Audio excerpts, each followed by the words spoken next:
দুনিয়ার মুসলমান যুবকেরা, হে আমার মুরব্বিরা, বাবা রাসূলের এই জন্য আমার নবী সুন্দর করে বললেন, তিনটি শ্রেণীর মানুষের জীবনে তো আল্লাহ দরবারে কবুল হয়ে যায়। দাওয়াতুল মাজলুম, দাওয়াতুল মুসাফির, ও দাওয়াতুল ওয়ালিদি আলা ওয়ালাদিহি। আমি রাসূল বলছি তিন শ্রেণীর মানুষের দোয়া আল্লাহর দরবারে কবুল হয়, 100% আল্লাহর দরবারে পৌঁছে যায়। তিন শ্রেণীর মানুষের দোয়া আল্লাহর দরবারে কবুল হয়, তার মধ্যে মুসাফিরের দোয়া কবুল হয়, মাজলুম ব্যক্তির দোয়া কবুল হয়। নবী বললেন আর এক শ্রেণীর মানুষের দোয়া কবুল হয়, সেটা হলো ছেলে মেয়ের জন্য তার পিতা মাতার দোয়া, আব্বা মায়ের দোয়া একবার যদি অন্তর থেকে করে দেখেন, নবী বলছেন 100% ওই পিতা মাতার দোয়াটা আল্লাহর দরবারে কবুল হবে। সাহাবী বললেন ইয়া রাসূলুল্লাহ, আমি বললাম ওয়াল্লাহ নবী বেয়াদবি নেবেন না, আমি আমার মাকে পিঠে করে নিয়ে আল্লাহর কাবা বাইতুল্লাহ শরীফ তওয়াফ করিয়েছি। ও আল্লাহ নবী বেয়াদবি নেবেন না, আমি কি আমার মায়ের হক আদায় করতে পেরেছি? আমার আপনার নবী সেই সময় বলেছিলেন, এই আমার সাহাবী শুনে রাখো, তুমি তোমার মাকে পিঠে করে নিয়ে কাবা বাইতুল্লাহ তওয়াফ করিয়েছো, তুমি মনে মনে ভাবছো তোমার মায়ের হক আদায় করেছো। না না না না না না, সাহাবী শুনে রাখো, এই ছেলে শুনে রাখো, তোমার মাকে যদি তুমি ভালোবাসা বাড়াতে বাড়াতে বাড়াতে বাড়াতে তোমার শরীরের চামড়া কেটে যদি মায়ের পায়ের জুতা বানিয়ে দাও, আমি রাসূল বলছি এক ঘট দুধের ঋণ শোধ করতে পারবে না। এজন্য নবী দ্বিতীয় নাম্বারে কি বলেছিলেন? এক নম্বরে আমার নবী বললেন ক্বালা আস-সালাতু আলা ওয়াক্তিহা, নামাজের সময় নামাজ পড়ে নেওয়া, এটা হলো সবথেকে ভালো আমল। সুম্মা আইয়ু, তারপরে কি হুজুর? নবী বলে ক্বালা বিরুল ওয়ালিদাইনি, মা বাপের সেবা করা, মা বাপের খিদমত করা। আমি রাসূল বলছি এটা হলো ভালো আমল।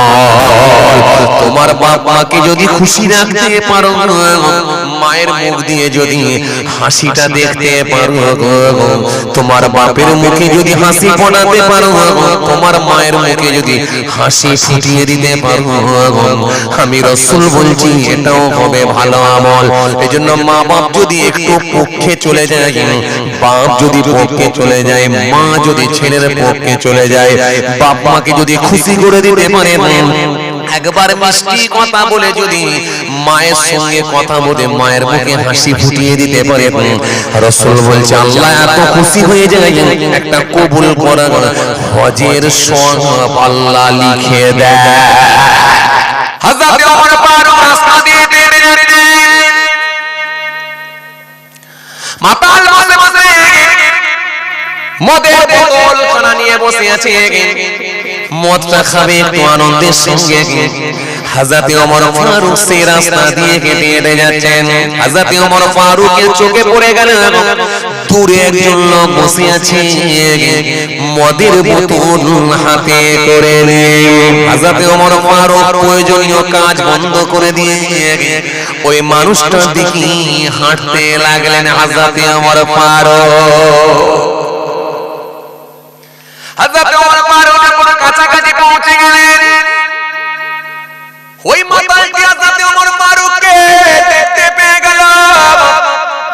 মাতাল জানে ওমর ফারুক কারোর কথা মানবে না, অন্যায়কে কখনো আপোষ করে না, অন্যায়কে কখনো প্রশ্রয় দেয় না।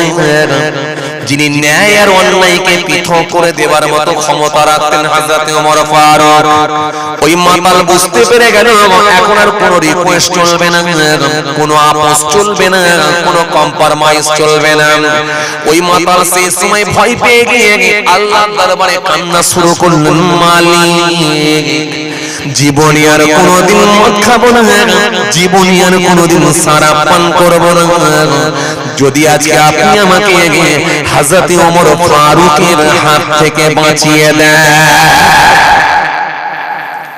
ও আমার মালিক কথা দিলাম জীবনে আর কোনোদিন মদ পান করবো না, জীবনে আর কোনোদিন হারাম খাদ্য খাবো না, জীবনে আর কোনোদিন শরাব খাবো না।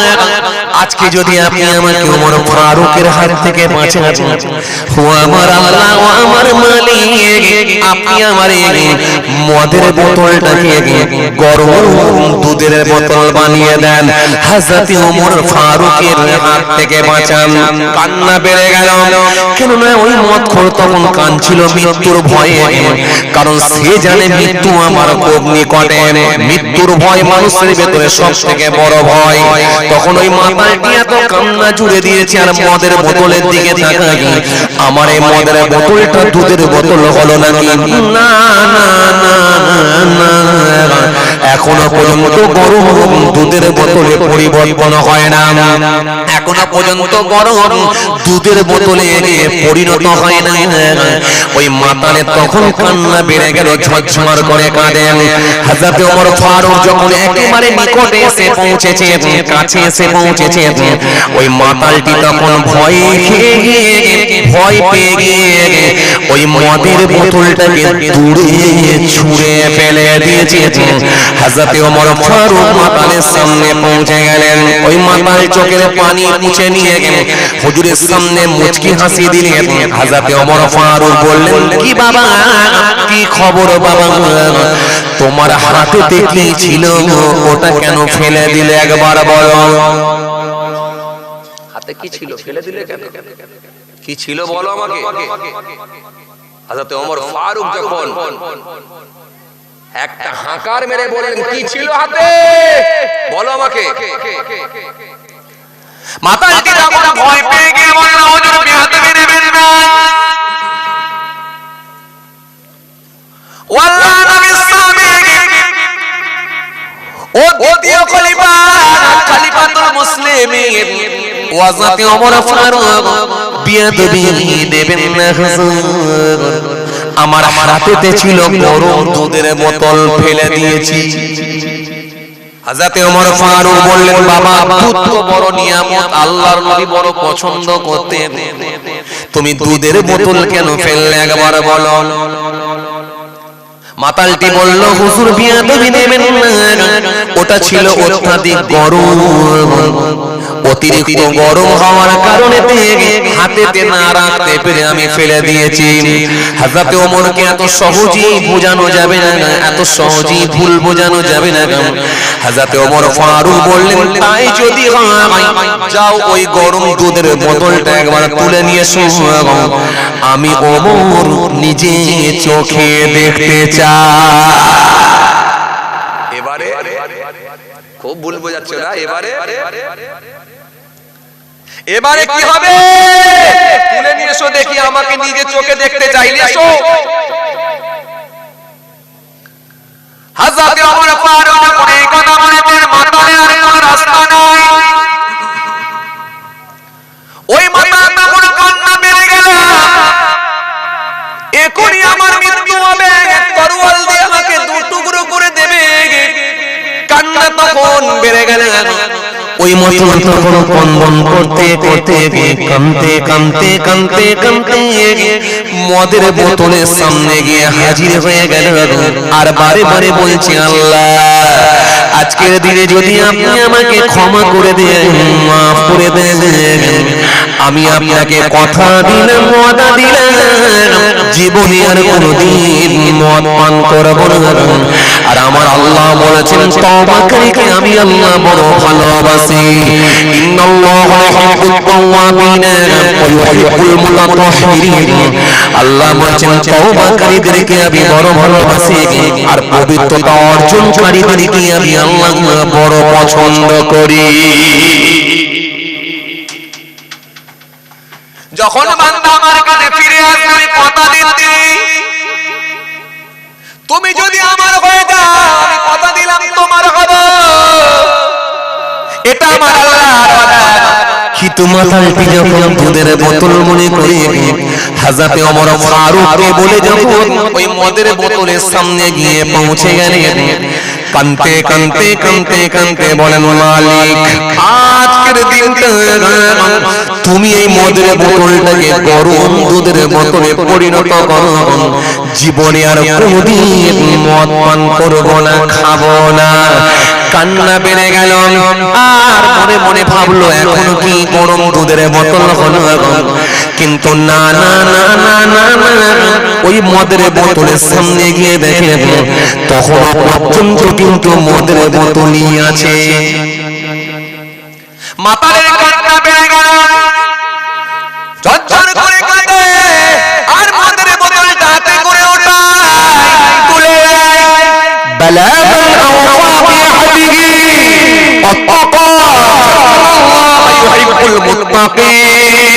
আল্লাহ কোরআনের মধ্যে বলেছেন ফাসকুরুনি আযকুরুকুম। আল্লাহ কোরআনের মধ্যে বলেছেন ওয়াসতাঈনু বিস-সাবরি ওয়াস-সালাত। আল্লাহ কোরআনের মধ্যে একাধিক জায়গায় আয়াত দিয়েছেন। মাতালের তখন হার্টবিট বেড়ে গেল, মাতালের তখন বুকের ভেতরে ধড়ধড় শুরু হয়ে গেল, বুকের ভেতরটা কম্পন শুরু হয়ে গেল, কাঁপুনি বেড়ে গেল। এখনো গরম দুধের বোতল হয় নাই, তাহলে আমি আর বাঁচব না। ওই গরম দুধের বোতল নাই, এটা হলো সেই মদেরই বোতল। মদের বোতলটাকে তুলে নিয়ে কানতে কানতে কানতে কানতে হযরত ওমর ফারুকের দিকে এগিয়ে যাচ্ছেন আর আল্লাহকে বলছেন মালিক আমার আর বাঁচার লাইন নাই, বাঁচাতে পারে একজনই, তিনি হলেন আমার আল্লাহ। ও আমার আল্লাহ, তুমি তো নবীদের আল্লাহ, রাসূলদের আল্লাহ, তুমি তো পয়গম্বরদের আল্লাহ। আল্লাহ তুমি তো ওলিদের আল্লাহ, তুমি তো নামাজীদের আল্লাহ, রোজাদারের আল্লাহ, তুমি তো তাসবিহ পড়নেওয়ালা মানুষদের আল্লাহ। আর আমার মতো দ্বিতীয়, আমার মতো মাতালের দ্বিতীয় তো কোনো আল্লাহ নাই, তুমি তো হলে আমার আল্লাহ। আল্লাহ আমি মাতাল বলে কি দোয়া কবুল হবে না? নবীদের দোয়া কবুল করো, রাসূলদের দোয়া কবুল করো, পয়গম্বরদের দোয়া কবুল করো, ওলিদের দোয়া কবুল করো, সাহাবীদের দোয়া কবুল করো, আউলিয়া কেরামদের দোয়া কবুল করো। আমি মাতাল বলে কি আমার দোয়াটা কবুল হবে না? আল্লাহ আল্লাহ আমি কথা দিলাম আজকের দিনে যদি আমার দোয়া কবুল হয়ে যায়, জীবনে আর কোনোদিন মদ পান করব না। তখন ওই মাতাল যখন কাঁদতে কাঁদতে ওই মদের বোতলটাকে হাতে করে তুলে নিয়েছে, হযরত ওমর ফারুকের সামনে এসে যখন দাঁড়িয়ে গেলেন, দাঁড়িয়ে গিয়ে কাঁদতে কাঁদতে একবার তাকিয়ে দেখলেন এখনো কি দুধের বোতল হয়েছে না, এখনো দুধের বোতল হয় না। ওই মাতাল থাকতে না পেরে বুঝতে পেরেছেন আমার জীবন শেষ, আমি আর বাঁচব না। এই কথা মনে করে যখন এই মাতালটি ওই দুধ গরম হয়ে মদের বোতলটাকে হযরত ওমর ফারুকের হাতেতে যখন এরকম করে তুলে দিলেন, আমার আল্লাহর কুদরতি ক্ষমতা মুহূর্তের মধ্যে ওই মদের বোতলটা গরম দুধের বোতলে পরিণত হয়ে গেল। আমার দিনদার ইমানদার নেক আল্লাহওয়ালা ভাইরা, সারা ওয়ার্ল্ড সারা পৃথিবীর অবস্থা খুব ভয়ানক জায়গায় যাচ্ছে। আপনাদের জানা একেবারে সেই ইরাক থেকে শুরু করে সিরিয়া, সিরিয়া থেকে শুরু করে আপনার কি বলে ইরান, ইরান থেকে শুরু করে মায়ানমার, মায়ানমার থেকে শুরু করে ফিলিস্তিন, ফিলিস্তিন থেকে শুরু করে আফগানিস্তান, সারা ওয়ার্ল্ডের অবস্থা ভালো নয়। বর্তমান ভারতবর্ষের অবস্থা খুব ভয়ানক জায়গায় যাচ্ছে। ভালো সারা ভারতবর্ষের বিভিন্ন স্টেট, বিভিন্ন রাজ্যের দিকে যদি তাকান, উত্তরপ্রদেশ থেকে শুরু করে বিহার থেকে শুরু করে আসাম, সর্বত্র গোলমাল লেগে আছে।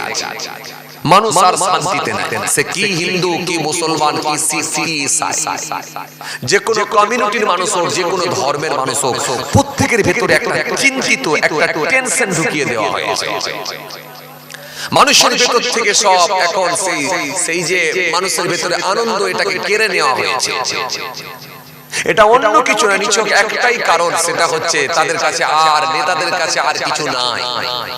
তারা শিক্ষা নিয়ে কথা বলতে পারে না, স্বাস্থ্য নিয়ে কথা বলতে পারে না, চিকিৎসা নিয়ে কথা বলতে পারে না, মানুষের রুজি রুটি নিয়ে কথা বলতে পারে না। তারা ব্যর্থ, তাই তারা অসহায় হয়ে গিয়ে আজকে হিন্দু মুসলমান করে সর্বত্র গোলমাল লাগিয়ে রেখেছে। নিজেরাই মূর্তি ভেঙে দিচ্ছে, দিয়ে কোথাও মুসলমানের নাম দিয়ে দিচ্ছে, কোথাও দেখা যাচ্ছে নিজেরাই গোলমাল লাগিয়ে দিয়ে মুসলিমদের নাম দিয়ে দিচ্ছে, কোথাও দেখা যাচ্ছে ফেক খবর ছড়িয়ে দিচ্ছে। এখন মিডিয়া তো সব পারে, মিডিয়া তো এখন দলদাসে পরিণত হয়ে গেছে। মিডিয়া এখন টাকার বিনিময়ে কাজ করছে। সুতরাং সর্বত্র একটা অশান্তি, সর্বত্র একটা বিভাজনের রাজনীতি সারা ভারতবর্ষ জুড়ে চলছে। একটা মেঘ, কালো মেঘ যেন অন্ধকার করে রাখছে বলে আমাদের একটা ধারণা তৈরি হয়েছে।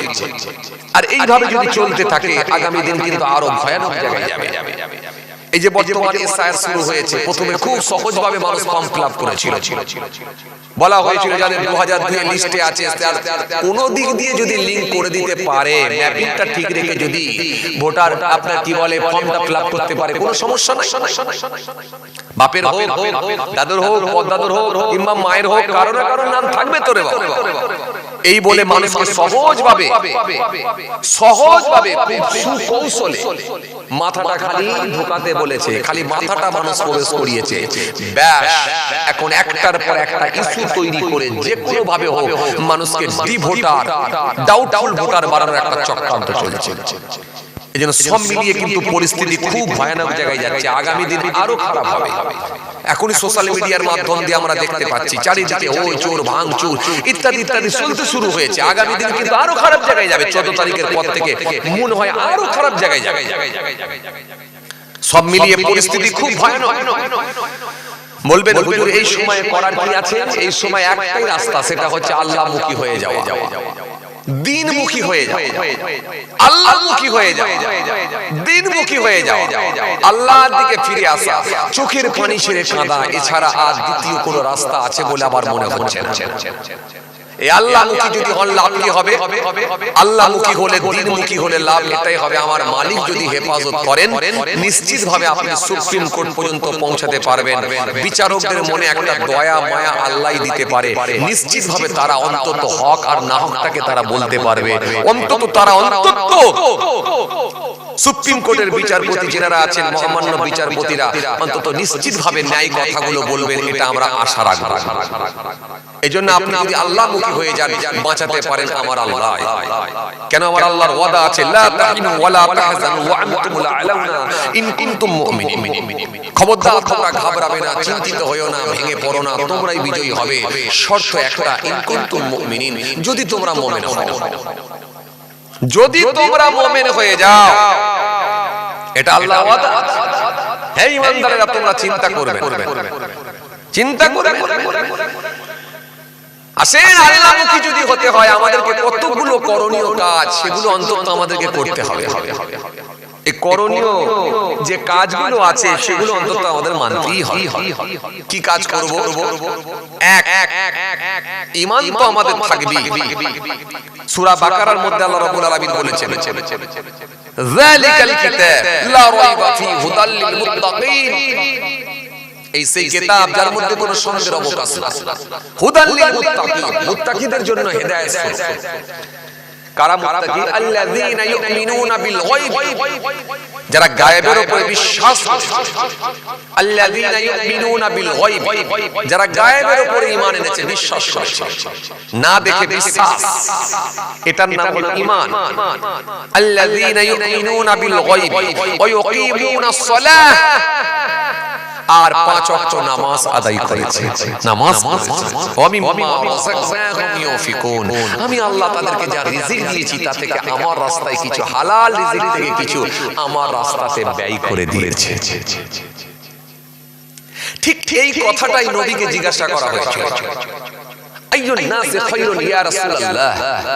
নবীকে জিজ্ঞাসা করা, সাহাবায়ে কিরামেরা জিজ্ঞাসা করেন, আইয়ুন নাসি খায়রুন ইয়া রাসূলুল্লাহ, ইয়া রাসূলুল্লাহ, হাবিবাল্লাহ, হুজুর আল্লাহ পাকের নিকটে সবথেকে ভালো মানুষ কে? কোন মানুষটা আল্লাহর কাছে পছন্দনীয় মানুষ? ভালো মানুষটা কে? আল্লাহর কাছে ভালো মানুষ কে? নবী বলেন, ক্বালা লিমান ক্বালা আমরুহু ওয়া হাসুনা আমালুহু। নবী বললেন, যার বয়স বেশি সাথে আমল ভালো। এখানে নবী কিন্তু দুটো কথা বলেছেন, খুব ভালো করে বুঝবেন। বয়স বেশি সাথে আমল ভালো। তারপরে একটা লোক 80 বছর বয়স পেয়েছে, একটা লোক 90 বছর বয়স পেয়েছে, একটা লোক 80 বছর 90 বছর 100 বছর বয়স পেয়েছে, বাট লোকটা কিন্তু সুদখোর ছিল, লোকটা কিন্তু গেঁজাখোর ছিল, লোকটা কিন্তু মুখে দাড়ি রাখেনি, লোকটা কিন্তু নামাজ কালাম করেনি, দিন ধর্ম করেনি। এজন্য নবী ক্লিয়ার করে দিলেন, শুধু যে বয়স বেশি ধরবে এমনটা নয়, আমি নবী বলছি বয়সও বেশি সাথে আমলও ভালো। জোরে বলতে পারেন না? হলো যেমন 80 বছর পেয়েছে, 90 বছর পেয়েছে, 100 বছর পেয়েছে, তার মধ্যে নামাজ ছিল, দিন ছিল, ধর্ম ছিল, আল্লাহ মেনেছে, নবী মেনেছে, দিন মেনেছে, ইসলাম মেনেছে, ইসলামের হুকুমগুলোকে পরিপূর্ণভাবে মেনেছে। এই পরিপূর্ণভাবে মেনে যদি লম্বা বয়স পায়, আমি নবী বলছি এই লোকটাই আল্লাহর কাছে ভালো মানুষ। কথা বুঝেছেন? কেন? একটা লোক 50 বছর বয়স পেয়েছে, আর একটা লোক 80 বছর বয়স পেয়েছে। 50 বছর সেও ইবাদত করেছে, 80 বছর সেও ইবাদত করেছে, কিন্তু ইবাদতের দিক দিয়ে যদি দেখা যায় ওই লোকটাই বেশি হয়েছে যে লম্বা বয়সটা পেয়েছে। এজন্য নবী বলে, লম্বা বয়স যদি পায় আর সাথে আমল যদি ভালো থাকে, এই লোকটা আল্লাহর কাছে ভালো মানুষ, সৎ মানুষ, এই লোকটা আল্লাহর কাছে প্রিয় বান্দা। সাহাবায়ে কিরামেরা বুঝতেই পেরে গেলেন, বয়স বেশি সাথে আমল ভালো, এটা আমরা বুঝতেই পেরেছি, কিন্তু আমল ভালো বলেছেন, ইয়া রাসূলুল্লাহ আমলের ভেতরে আবার ভালো আছে। আল্লাহর কাছে সবথেকে পছন্দনীয় আমল কোনটা? আল্লাহর কাছে সবথেকে প্রিয় আমল কোনটা? আল্লাহর কাছে সবথেকে ভালো আমল কোনটা? সবথেকে পছন্দনীয় আমল কোনটা? ফের প্রশ্ন, আইয়ুল আমাল আহাব্বু ইলাল্লাহ আযজা ওয়া জাল্লা। ইয়া রাসূলুল্লাহ, হাবিবাল্লাহ, হুজুর মহান আল্লাহর কাছে সবথেকে ভালো আমল কোনটা? নবীকে নবী বলেন, ক্বালা আস-সালাতু আলা ওয়াক্তিহা, নামাজের সময়ে নামাজ পড়ে নেওয়া, এটা হলো সবথেকে ভালো আমল। জোরে বলতে পারেন না? একটু খুশি মনে হয় না? নামাজের টাইমে নামাজ পড়ে নেওয়া, এটা হলো সবথেকে ভালো আমল, সবথেকে ভালো আমল। আপনি যেখানে থাকেন, রাস্তায় থাকেন, মাঠেতে থাকেন, বাড়িতে থাকেন, গাড়িতে থাকেন, যেখানে থাকেন, ওয়াক্ত হয়ে গেছে, নামাজ পড়লেন। এখন প্রত্যেকটা স্ট্যান্ডে মসজিদ পাওয়া যায়, আলহামদুলিল্লাহ। এরপরও এখন আপনার কাছে অনেক সুবিধা হয়ে গেছে, প্রত্যেকের পকেটে এখন mobile phone, Android phone, apps নেওয়াই আছে, খালি জাস্ট কম্পাস বের করবেন, ক্লিক করবেন, আপনাকে পূর্ব পশ্চিম উত্তর দক্ষিণ দেখিয়ে দেবে। আপনি ওযু করে আপনি দাঁড়িয়ে যান, খোলা জমিনে তো নামাজ হবে ইনশাআল্লাহ। নামাজের যে শর্তগুলো আছে, শর্তগুলো যদি মেনে যদি খোলা জমিনে নামাজ পড়েন, তাও নামাজ হবে, তাও নামাজ হবে। তার মানে এক কথায় আপনাকে প্রথম নাম্বারই নবী যেটা বললেন সেটা হলো সালাত, সেটা হলো নামাজ। কথা কিছু বুঝতে পারছেন বাপ? নামাজ ছাড়া কিন্তু আল্লাহর কাছাকাছি হওয়া যায় না। আল্লাহর সঙ্গে যোগাযোগের উত্তম মাধ্যম হলো সেটা হলো সালাত, নামাজ। এর গুরুত্বটা অনেক বাড়ানো হয়েছে, বাট আপনি যদি দাঁড়িয়ে না পারেন, অপশন আছে বসে পড়ুন। বসে যদি না পারেন তাও শুয়ে পড়ুন, তার মানে গুরুত্ব আছে বলি তো। কথা বলে না, তার মানে গুরুত্ব আছে বলি। দাঁড়িয়ে না পারলে বসে পড়ুন, বসে না পারলে শুয়ে পড়ুন, তবু পড়তে হবে। ঠান্ডা পানি ওযু করতে পারেন তো গরম পানিতে করুন, গরম পানিতে যদি না করতে পারেন, পানি যদি ছুঁতে না পারেন, ডক্টর আপনাকে পানি ছুঁতে বারণ করেছে, তো আপনি তায়াম্মুম করুন। তায়াম্মুম করে হলেও নামাজ আদায় করতে হবে। তার মানে নামাজের গুরুত্বটা অনেক বেশি বাড়ানো হয়েছে বলি। এই প্রসঙ্গকে সামনে রেখে যদি একাধিক হাদিস আর কোরআনের আয়াত পড়া হয়, অনেক এসে যাবে, টানলে অনেক। আমি অত ডিটেইলসে আর যাচ্ছি না, আপনাদেরকে আমি যেটা বোঝাতে চাইছিলাম, তাহলে এক নম্বরই আমার রাসূলুল্লাহ কি বললেন, নাম্বার 1 এক নম্বরই বললেন নবী সুন্দর করে প্রথমেই বললেন ক্বালা আসসালাতু আলা ওয়াক্তিহা, নামাজের সময় নামাজ পড়ে নেওয়া এটা হলো সবথেকে ভালো আমল। নবীকে ফের জিজ্ঞাসা করা হলো সুম্মা তারপরে কি হুজুর? নবী বলে ক্বালা বিরুল ওয়ালিদাইনি, মা বাপের সেবা করা, মা বাপের খেদমত করা, এটা হলো ভালো আমল। জোরে বলতে পারেন না? বাপ মার খেদমত করা, মা বাপের সঙ্গে ভালো আচরণ করা, মার্জিত ভাষায় কথা বলা, বাপ মার খেদমত করা, এটা হলো দ্বিতীয় নম্বরে ভালো আমল। হে যুবকেরা, মুহাব্বতের ভাইয়েরা, আপনাদেরকে বলি, হে যুবকেরা তোমাদের বলি, যাদের বাপ মা হায়াতে আছে, বাপ মাকে তুমি দামি কাপড় পরাতে পারো না, তোমার আর্থিক অবস্থা সেরকম না, আপত্তি নেই। 15,000 টাকা দামি মাকে শাড়ি পরাতে পারোনি, 4,000 5,000 টাকা দামি এইরকম কাপড় তুমি তোমার বাপকে পরাতে পারোনি, মাকে পরাতে পারোনি, আপত্তি নেই। কিন্তু বাপ মার সঙ্গে তুমি এত হাসি মুখে কথা বলবে, এত মার্জিত ভাষায় কথা বলবে, এত মিষ্টি সুরে কথা বলবে, বাপ মা যেন তোমার উপর সন্তুষ্ট থাকে, তাহলে তোমার কপালে জান্নাত। সমস্যাটা কোথায় জানেন? আমাদের সমাজে কিছু যুবক আছে, আমাদের মতো হুজুরকে দেখলে, ভাইজানকে দেখলে ভালোবাসা যেন মনে হচ্ছে উতলে পড়ে। উতলে পড়ে বুঝতে পারছেন কিরাম বলেন তো? কোন সময় দেখবেন চুলোতে যখন রান্না হয়, দেখবেন পানি গরম হয়, ভাত রান্না হয়, দেখবেন সেনি দিয়ে উতলে পড়ছে, মানে আপনাদের এখানে কি বলে জানি না, যেটা ওভারফ্লো হয়ে যায়, মানে বেরিয়ে যাচ্ছে। তো আমাদের মতো কিছু হুজুরকে দেখলে, বক্তা ওয়াইজিনদেরকে দেখলে, ভাইজানদের দেখলে কি মোহাব্বত ভালোবাসা। জুমার দিনে হুজুরের কাছে যাচ্ছে, আপনার কি বলে মিষ্টি ঠোঙা নিয়ে, একেবারে ফলের প্যাকেট নিয়ে যাচ্ছে, হুজুর দোয়া করেন। হায়দ্রাবাদ, মিরাট, আহমেদাবাদ, সুরাত থেকে ফিরছি ইমাম সাহেবের জন্য পাঞ্জাবের পিস লুঙ্গি, আরে বাপ রে বাপ, দোয়া করেন হুজুর। খালি মনে মনে ভাবছে বাপ মা ছাড়া সবার কাছ থেকে আমি দোয়া নেব আর জান্নাতে যাব। লিখে রেখে দাও সবার দোয়া, কারো দোয়া আল্লাহর দরবারে কবুল হবে কি হবে না কোনো গ্যারান্টি নেই, কোনো নিশ্চয়তা নেই। কিন্তু 100% তোমার মা যদি দোয়া করে, তোমার বাপ যদি দোয়া করে, নবী গ্যারান্টি দিয়েছেন ওই দোয়াটা আল্লাহর দরবারে কবুল হবে। হে তরুণীরা, নওজোয়ান যুবকেরা, হে আমার মুরব্বিরা, বাবা রাসূলের এই জন্য আমার সুন্দর করে বললেন, তিনটে শ্রেণীর মানুষের জীবনে তো আল্লাহ দরবারে কবুল হয়ে যায়। দাওয়াতুল মাজলুম, দাওয়াতুল মুসাফির, ও দাওয়াতুল ওয়ালিদি আলা ওয়ালাদিহি।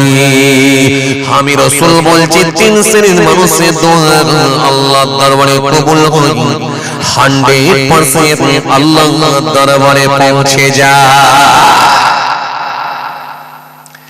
তিন শ্রেণীর মানুষের দোয়া আল্লাহর দরবারে কবুল হয়, তার মধ্যে মুসাফিরের দোয়া কবুল হয়, মাজলুম ব্যক্তির দোয়া কবুল হয়। নবী বললেন আর এক শ্রেণীর মানুষের দোয়া কবুল হয়, সেটা হলো ছেলে মেয়ের জন্য তার পিতা মাতার দোয়া, আব্বা মায়ের দোয়া একবার যদি অন্তর থেকে করে দেখেন, নবী বলছেন 100% ওই পিতা মাতার দোয়াটা আল্লাহর দরবারে কবুল হবে। কথা কিছু বুঝতে পারছেন যুবকরা? এজন্য নবী বললেন ভালো আমল কি? এক নম্বরে সালাত, দ্বিতীয় নম্বরে বললেন মা বাপের সঙ্গে ভালো আচরণ, ভালো খেদমত, বাপ মার সঙ্গে মিষ্টি সুরে কথা। যুবকেরা, বাপ মার সঙ্গে সবসময় হাসি মুখে কথা বলবে। মায়ের দোয়া পেয়েছিলেন, সুলতানুল আরিফিন হয়ে গিয়েছিলেন। জি, বাইজিদ বুস্তামি রাহমাতুল্লাহ আলাইহি হুজুরকে আমার আল্লাহ কবুল করে নিলেন মায়ের দোয়া। পানি খাইয়েছেন, দোয়া কবুল হয়ে গেছে মায়ের দোয়া। এজন্য বাপ মার সঙ্গে সর্বসময় আপনি হাসি মুখে কথা, মার্জিত ভাষায় কথা এবং দোয়া নেওয়ার চেষ্টা করুন। দোয়া জবান থেকে হয় না, দোয়া হয় অন্তর থেকে, ভিতর থেকে। আপনাকে বুঝতে হবে, আপনার মা বাপের মোটিভ বুঝতে হবে। কোন কথা বললে, কোন জিনিসটা করলে, কোন জিনিসটা ঘটালে মা বাপ খুশি হবে, কোনটার পরিপ্রেক্ষিতে দোয়া আসতে পারে সেটা আপনাকে আগে বুঝতে হবে। আগে বুঝতে হবে। ভাগ্যবান ব্যক্তি আপনি হবেন যদি বাবা মাকে হাসিয়ে দোয়া নিয়ে নিতে পারেন। মায়ের সঙ্গে দোয়া, শাশুড়ি এসেছে 8 মাস পরে, কি না খাবার করেছে, হাই রে হাই। মাছ ভাজা থেকে শুরু করে, টিকিয়া থেকে শুরু করে, কোপ্তা থেকে শুরু করে, কাবাব থেকে শুরু করে, দেরাদুন চালের বিরিয়ানি থেকে শুরু করে, হালুয়া থেকে শুরু করে, কি না কি খাবার করেছে, ইলিশ মাছ, এত খুশবু, হাই রে হাই। মা পাশের বাড়িতে ভাইয়ের বাড়িতে আছে, সেখান পর্যন্ত মায়ের নাকে ইলিশ মাছের খুশবু দৌড়াচ্ছে, মাকে এক বাটি পৌঁছায় না, চোখে পানি ছলছল করছে, কাঁদো কাঁদো ভাব। একটা মাত্র পোতা আছে, দাদির কাছে চলে গেছে, দাদি আমার নানি এসেছে, কত কি রান্না হচ্ছে, বাচ্চা মানুষ সব যে দাদিকে বলছে, দাদি তুমি যাবে তো আমার বাড়ি খেতে? কেন দাদি আছে কার বাড়িতে? চাচার বাড়িতে। দাদি যাবে তো? দাদি চুপ করে আছে, কোনো কথা নয়, চোখে পানি ছলছল। আপনার লজ্জা হলো না, আপনি মাকে ডাকলেন না, শাশুড়িকে নিয়ে সুন্দর করে খাওয়ালেন, নিজে এক মায়ের উপরে দরদ নাই, আবার বেগমের চাপ, বিবির চাপে পড়ে আপনি আপনার নিজের মাকে ডাকলেন না। নিয়েছে আপনার যদি একটু যদি বিবেক থাকতো, তাহলে আপনার শাশুড়ির পাশে আপনার মাকেও বসিয়ে দিয়ে দুজনকে এক দস্তরখানায় বসাতে। আপনার লজ্জা নাই, আপনার বিবেক নাই,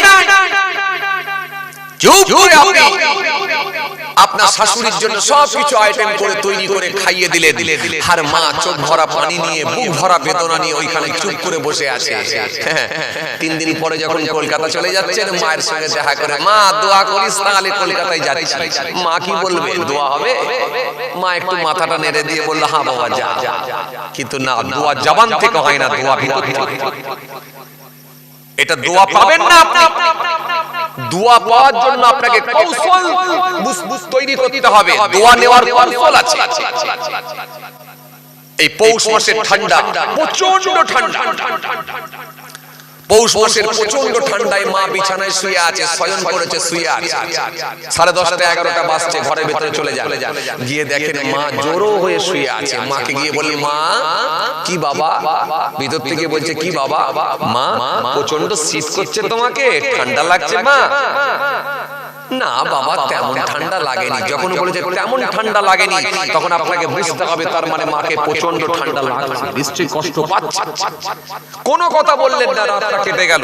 পরদিনে গেলে সোজা একেবারে বাদুড়িয়ায় হোক কি বেড়াচাপাই হোক কি দেগঙ্গায় হোক, একেবারে সুন্দর একটা মখমলের একটা কম্বল নিয়ে এলেন, কাশ্মীরি কম্বল, একবারে প্যাকেট করা কাশ্মীরি কম্বল নিয়ে এলেন। ঠিক 10:30টা 11টার সময় ওই কামরার ভেতরে গিয়ে মা যেখানে শুয়ে আছে, শয়ন করেছে, শুয়ে পড়েছে, মায়ের কাছে গিয়ে মা কিচ্ছু না বলে মায়ের দিকে তাকিয়ে সঙ্গে সঙ্গে মোটা কম্বলটাকে মায়ের পা থেকে মাথা পর্যন্ত চাপা দিয়ে দেন, দিয়ে খালি করে একটু আস্তে করে বলুন, মা ঘুমিয়ে গেছো না জেগে আছো? তখন মা বলছে, না বেটা আমি জেগে আছি। মা আজকে তোমার জন্য আমি নতুন কম্বল নিয়ে এসে গায়ে দিয়ে দিচ্ছি, মা আর তোমার ঠান্ডা লাগবে না। মায়ের কম্বলের ভেতরে একটু মুচকি হাসি দিয়েছে, দিয়ে কোন রকম একটু চোখটা বের করে বলে, বাবা তুই কম্বল নিয়ে এসেছিস? আমা তোমার জন্য কম্বল নিয়ে এসেছি, আর ঠান্ডা লাগবে না মা, আমি যাই, তাহলে তুমি আরাম করে ঘুমাও। বলে দিয়ে আপনি আপনার রুমে চলে গেলেন। ওই মা ঘুমোতে পারে না, ওই মা গরিবের সংসার, অভাবের সংসার, ছোট থেকে কষ্ট করে বড় করেছে আপনাকে, ওই রকম কম্বল ব্যবহার করেনি। যখনই হাতটা বের করে কম্বলের উপরে এইরকম করে যখন ঘষা দিচ্ছে, বুঝতে পারছে এত নরম কম্বল, এত আরামদায়ক কম্বল, অটোমেটিক্যালি যতক্ষণ মা জেগে থাকছে তার অন্তর থেকে, ভিতর থেকে আপনার জন্য অটোমেটিক্যালি দোয়া বেরিয়ে আসছে। চোরে বলতে পারেন না, এই দোয়া নেওয়ার পদ্ধতি তৈরি করতে হবে। আজ যাদের মা চলে গেছে তারা কত আফসোস করছে, থাকলে আমি মাকে আরাম দিতাম, থাকলে আমার মা যদি থাকতো মাকে আমি ভালো খাবার খাওয়াতাম, মা যদি থাকতো তাকে আমি মাকে আরামের বিছানায় শোয়াতাম। কত আফসোস করে যাদের মা চলে গেছে। জিজ্ঞাসা করে দেখে তোমার মা আছে, তুমি গুরুত্ব বুঝলে না, বুঝলে না। দুনিয়ার বক্তা হুজুর পীর সাহেব ওয়াজিনদের কাছ থেকে তুমি দোয়া নিতে যাচ্ছ আর ঘরে ছেড়ে দিয়েছো বাবা মাকে, ছেড়ে দিয়ে হুমা জান্নাতুকা ওয়া নারুকা, তোমাদের পিতামাতা তোমাদের জন্য জান্নাত, তোমাদের পিতামাতা তোমাদের জন্য জাহান্নাম। নবী বলছে পিতামাতা তোমার জন্য জান্নাত আর পিতামাতা তোমার জন্য জাহান্নাম। তোমার জন্য জাহান্নাম হয়ে যাবে যদি পিতামাতা নারাজ হয়ে যায়। সাহাবী বললেন ইয়া রাসূলুল্লাহ, নবী বললেন ওয়াল্লাহ নবী বেয়াদবি নেবেন না, আমি আমার মাকে পিঠে করে নিয়ে আল্লাহর কাবা বাইতুল্লাহ শরীফ তওয়াফ করিয়েছি। ও আল্লাহ নবী বেয়াদবি নেবেন না, আমি কি আমার মায়ের হক আদায় করতে পেরেছি? আমার আপনার নবী সেই সময় বলেছিলেন, এই আমার সাহাবী শুনে রাখো, তুমি তোমার মাকে পিঠে করে নিয়ে কাবা বাইতুল্লাহ তওয়াফ করিয়েছো, তুমি মনে মনে ভাবছো তোমার মায়ের হক আদায় করেছো। না না না না না না, সাহাবী শুনে রাখো, এই ছেলে শুনে রাখো, তোমার মাকে যদি তুমি ভালোবাসা বাড়াতে বাড়াতে বাড়াতে বাড়াতে তোমার শরীরের চামড়া কেটে যদি মায়ের পায়ের জুতা বানিয়ে দাও, আমি রাসূল বলছি এক ঘট দুধের ঋণ শোধ করতে পারবে না। মা কি নিয়ামত করছে, মা বাপের মতো ভালোবাসার মানুষ হয় না, হতে পারে না। এজন্য নবী দ্বিতীয় নাম্বারে কি বলেছিলেন? এক নম্বরে আমার নবী বললেন ক্বালা আস-সালাতু আলা ওয়াক্তিহা, নামাজের সময় নামাজ পড়ে নেওয়া এটা হলো সবথেকে ভালো আমল। সুম্মা আইয়ু, তারপরে কি হুজুর? নবী বলে ক্বালা বিরুল ওয়ালিদাইনি, মা বাপের সেবা করা, মা বাপের খেদমত করা। আমি রাসূল বলছি এটা হলো ভালো আমল। তোমার বাপ মাকে যদি খুশি রাখতে পারো, মায়ের মুখ দিয়ে যদি হাসিটা দেখতে পারো, তোমার বাপের মুখে যদি হাসি ফোটাতে পারো, তোমার মায়ের মুখে যদি হাসি ফুটিয়ে দিতে পারো, আমি রাসূল বলছি এটাও হবে ভালো আমল। এজন্য মা বাপ যদি একটু পক্ষে চলে যায়, বাপ যদি পক্ষে চলে যায়, মা যদি ছেলের পক্ষে চলে যায়, বাপ মাকে যদি খুশি করে দিতে পারে, একবার মিষ্টি কথা বলে যদি মায়ের সঙ্গে কথা বলে মায়ের মুখে হাসি ফুটিয়ে দিতে পারে, রাসূল বলছে আল্লাহ এত খুশি হয়ে যায় একটা কবুল করা হজের সওয়াব আল্লাহ লিখে দেয়। আজ যাদের বাপ মা নাই কত আফসোস, ছোটবেলায় কেউ মাকে হারিয়েছে, কেউ বাপকে হারিয়েছে, আর তুমি পেয়েছো তোমার কাছে অবহেলার পাত্র হয়ে গেছে, তোমার কাছে ঘৃণার পাত্র হয়ে গেছে, তোমার কাছে অবহেলার পাত্র, তোমার কাছে ভালো লাগে না, বোঝা মনে হচ্ছে। আসে বুঝবেন না, রাগ করবেন না। এইজন্য পিতা মাতা এই দোয়া কবুল হবে, দোয়া কবুল হওয়ার জন্য কতগুলো শর্ত আছে। এই শর্তগুলো যদি আপনি মেনে চলতে পারেন, আশা রাখা যায় দোয়া কবুল হবে ইনশাআল্লাহ। কথা কিছু বুঝতে পারছেন? দোয়া কবুল হওয়ার জন্য কতগুলো শর্ত আছে। এই শর্ত যদি আপনি মানতে পারেন, আশা রাখা যায় ইনশাআল্লাহ দোয়া কবুল হবে আল্লাহর দরবারে। দোয়া কবুল বললি তো কবুল নয়, দোয়া কবুলের কিছু নিয়ম কারণ আছে রে বাবা, এত সহজ নয়। কথা কিছু বুঝতে পারছেন? এই যে মানুষের উপরে এত অত্যাচার, এত অবিচার, এত নির্যাতন চলছে গোটা দেশ জুড়ে, মানুষ কি দোয়া করে না? কত আল্লাহকে বলছে আল্লাহ একটাকে তুমি নিয়ে নাও, একটাকে তুমি নিয়ে নাও, একটু শান্তি করে দাও আল্লাহ। এই কয়েকদিন আগে দেখলেন না ফ্লাইট দুর্ঘটনায় মারা গেল মহারাষ্ট্রের সম্ভবত উপমুখ্যমন্ত্রী, মহারাষ্ট্র, তাই তো নাকি? কি সম্ভবত যেন অজিত প্যাটেল নাকি নাম, হ্যাঁ অজিত পাওয়ার, অজিত পাওয়ার মারা গেলেন ফ্লাইট দুর্ঘটনা।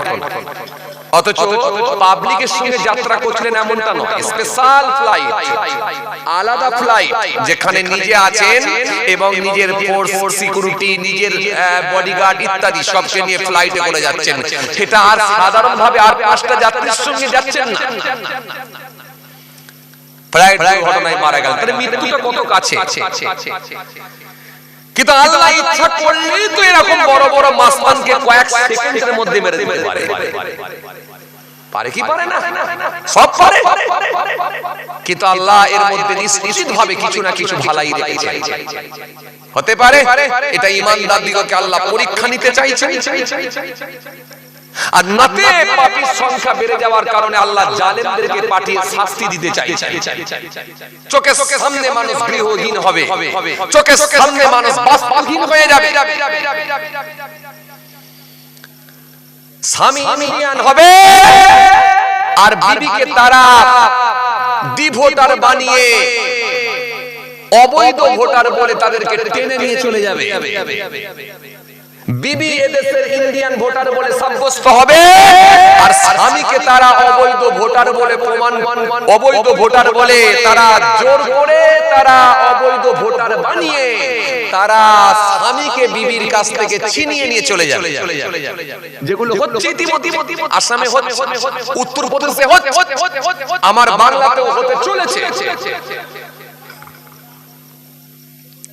কত আজকে কঠিন দিনেতে আমরা এসে পৌঁছেছি, কত দুর্দিন আমাদের জন্য। এই দুর্দিনেতে দুঃসময়ে যদি একটু আল্লাহর দিকে ফিরে না আসি, এটা আর বাঁচার কোনো রাস্তা নাই। অথচ আল্লাহ সব পারে। ফ্লাইট দুর্ঘটনায় মারা গেল, কয়েক সেকেন্ডের ব্যাপার, কয়েক মিনিটের ব্যাপার। মৃত্যুটা এত কাছে, আল্লাহ ইচ্ছা করলে ওই রকম দুটো চারটে মাসমানকে কয়েক দিনের মধ্যে মেরে দিতে পারে। নমরুদকেও তো আল্লাহ ফিনিশ করেছিলেন কি করেন? ফিরাউনকেও তো আল্লাহ মেরেছেন কি মারেন? সাদ্দাতকেও তো আল্লাহ মেরেছেন কি মারেন?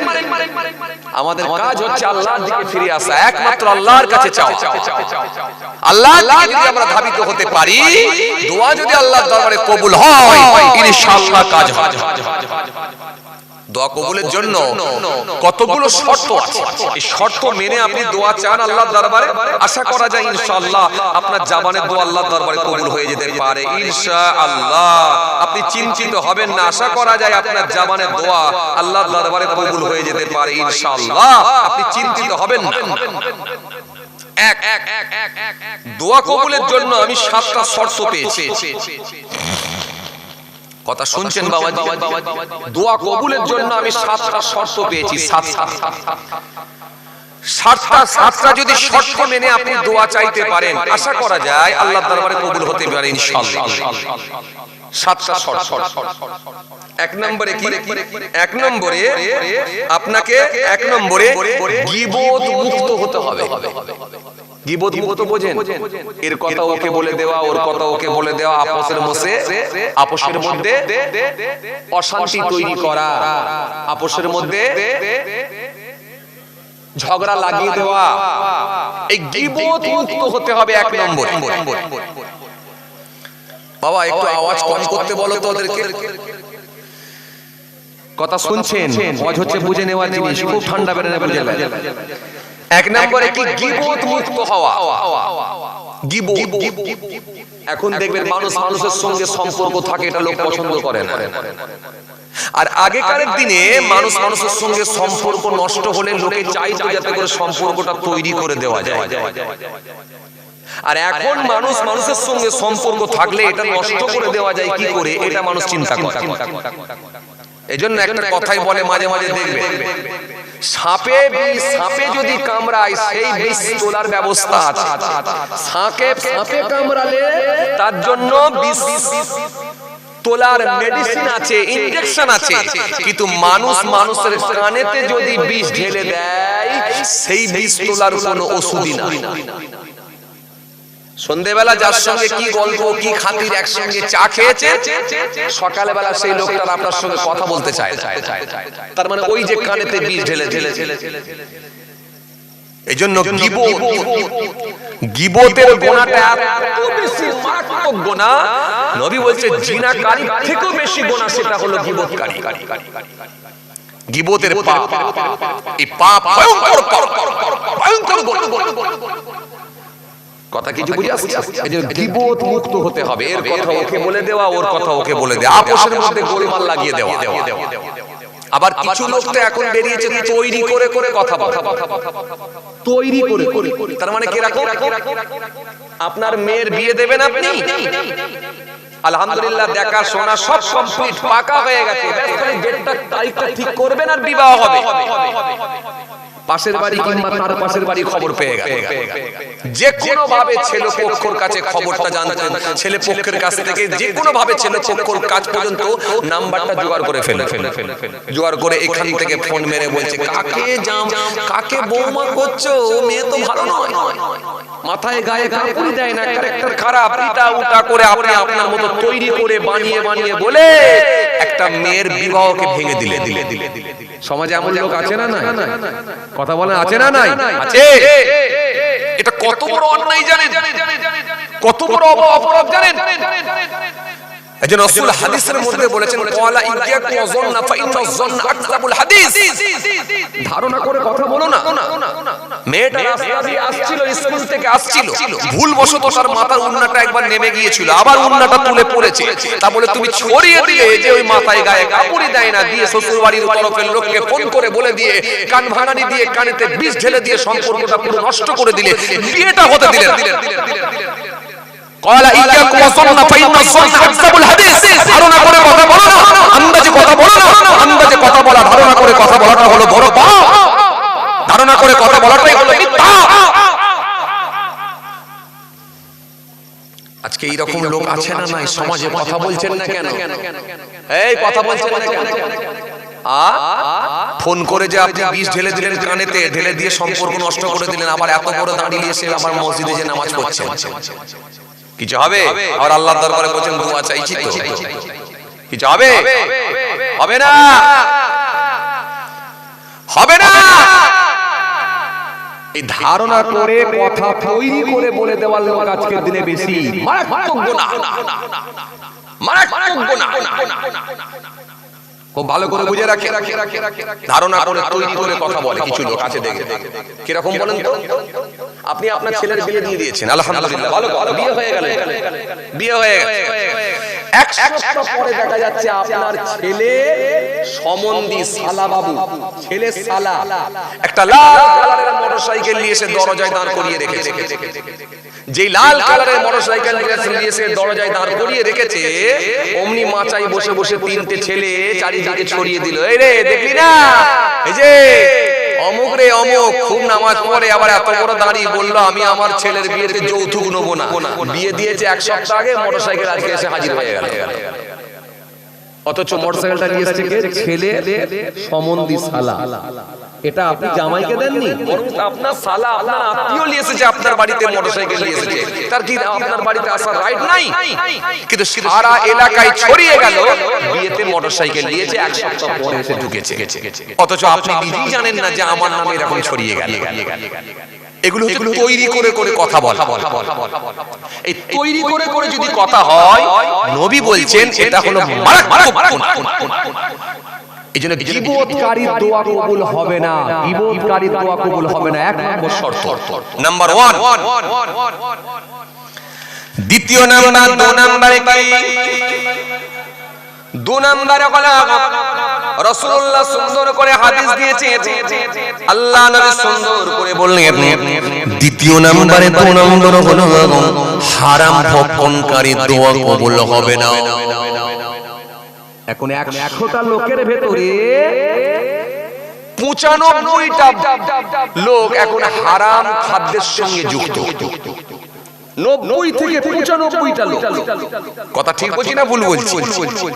দেখেন কারোর বাড়িতে সুদ ঢুকে বসে আছে, কারোর বাড়িতে যৌতুক ঢুকে বসে আছে, কারোর বাড়িতে লটারি ঢুকে বসে আছে, কারোর বড় ছেলে দেখেন রাজনীতির সঙ্গে যুক্ত হয়ে সেখানে হারাম খাদ্য ঢুকছে। তাও যদি না হয় গরুর হাটে দালালি করতে গিয়ে 28,000-এর গরুকে 32,000-এ বিক্রি করছে, আর আল্লাহর কসম বলছি 31,500 কিনেছি বলে চালাচ্ছে। যে কোনো ভাবে ও হারাম কাজের সঙ্গে যুক্ত।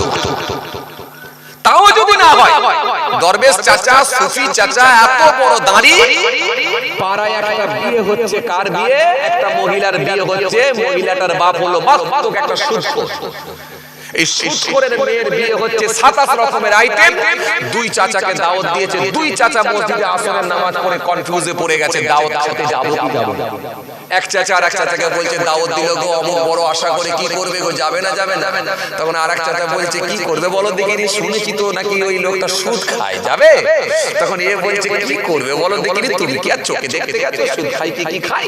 যাকে যাক তোমাকে দাওয়াত দিয়েছে, আমাকে দাওয়াত দিয়েছে, দাওয়াত যখন দিয়েছে যেতে অসুবিধা কি আছে, আমরা তো চোখে দেখিনি, যাকে অসুবিধা নেই। সেরকম বলে না হলে এসে হুজুরদের মুখে শুনেছি তওবাকারী আল্লাহ ভালোবাসে, এসে না হলে একবার তওবা করে খেয়ে চলে 27 রকমের আইটেম খেয়ে চলে, লোক সামলাতে পারে না। এক একটা খাবারের এক এক রকম টেস্ট, ছাড়বে? এই জন্য দোয়া কবুল হয় না। আরে বড় পীরের দোয়া কবুল হলো, খাজা বাবার দোয়া কবুল হলো, ওয়াইসি হুজুরের দোয়া কবুল হলো, মুজাদ্দিদ আল ফিসানি হুজুরের দোয়া কবুল হলো, জামিরউদ্দিন চাটগামি হুজুরের দোয়া কবুল হলো, সানাউল্লাহ পানিপতি হুজুরের দোয়া কবুল হলো, কাইয়ুমুজ জামান বড় হুজুর কিবলার দোয়া কবুল হলো, মেজলা হুজুর, সেজলা হুজুর, ন হুজুর আমার নানা জান ছোট হুজুর কিবলার দোয়া কবুল হলো, বসিরাত আল্লামা রুহুল আমিন রাহমাতুল্লাহ আলাইহির দোয়া কবুল হলো, পিননগরী হুজুর কিবলার দোয়া কবুল হলো। আপনারও তো 70 বছর বয়স, যেমন হোক তো 50 বছর নামাজ পড়ছেন রে বাবা, দোয়া কবুল হবে না কেন? হবে না কেন? আসলে গোড়ায় কিছু না কিছু গোলমাল আছে। গোলমাল যদি থাকে তবে দোয়া কবুল হবে না, আর গোলমাল যদি না থাকে 100% কবুল হবে। আমি আপনাকে তো বলে দিচ্ছি কি কি গোলমাল থাকলে দোয়া কবুল হবে না। এগুলো কেউ বার করে দেখাতে পারবে, চট করে কেউ এগুলো বের করে আপনাকে দেখাবে না। আমি আপনাকে দেখিয়ে দিচ্ছি তো কি কি গোলমাল। তাহলে এক কি ছিল? গীবত। 2 নম্বরে কি? হারাম খাদ্য ভক্ষণকারী, এর জামানে দোয়া কবুল হবে না। কেন? নবী বলেন লা ইয়াদখুলুল জান্নাতা লাহমুন নাবাতা মিনাশ শুতি ওয়া কুল্লু লাহমিন নাবাতা মিনাশ শুতি কানাতিন নারু আউলা বিহি। জেনে শুনে হারাম খাদ্য যদি ভিতরে চলে যায়, আমি নবী বলছি ওই শরীরটাই জান্নাতে যাবে না, জান্নাতে যাবে না ওই শরীর। আবার নাই বলে ইয়াতি আলান নাসি জামান লা ইউবালু মারউ মা আখাযা মিনহুম আমিনাল হালাল আমিনাল হারাম। অতি সত্তর মানুষের সবুকে এমন জামানা আসবে কেউ কারোর পরোয়া করবে না, কি উপায়ে মাল লাভ করবে দেখা দেখি থাকবে না, খালি একটাই কথা, যে কোনো ভাবে বড় লোক হতে হবে। এই বড় লোক হওয়ার চিন্তায় সমস্ত রকম কারবারের সঙ্গে তারা যুক্ত হবে। সে হারাম হালাল জায়েজ না জায়েজ কিচ্ছু মানামানি থাকবে না, খালি একটাই টেন্ডেন্সি থাকবে, বড় লোক হতে হবে। কথা কিছু বুঝতে পারছেন আমার? এই আমার কথা কিছু বুঝতে পারছেন? হ্যাঁ, বুঝতে পারছেন? ইমাম আহমদ বিন হাম্বল রাহমাতুল্লাহ আলাইহি নাম শুনেছেন কি আপনারা? কথা বলে, জগৎ বিখ্যাত একজন ইমাম ছিলেন, 4 ইমামের এক ইমাম, হাম্বলি মাযহাবের মানুষ ছিলেন তিনি। ইমাম আহমদ বিন হাম্বল রাহমাতুল্লাহ আলাইহি বাগদাদের মানুষ ছিলেন, মস্ত বড় একজন আল্লাহর ওলি ছিলেন এবং মস্ত বড় একজন জ্ঞানী মানুষ ছিলেন। এত বড় পাওয়ারফুল ব্যক্তি যার জামানে তো আল্লাহর দরবারে কবুল হতো। আহমদ বিন হাম্বল রাহমাতুল্লাহ আলাইহি তিনি একদিন জোহরের নামাজ পড়ে খানা খেতে বসেছেন। খানা যখন খেতে বসেছেন, এমন অবস্থায় দেখা যায় খানা খাবেন, দস্তরখানা বিছিয়ে দেওয়া হয়েছে, খাদেম সাহেব নিয়ে এসেছেন, নিয়ে এসে একটা প্লেটে খানা নিয়ে এসে রেখেছেন, হুজুর খান। হে তো আনে নওজওয়ান জামাগেরা,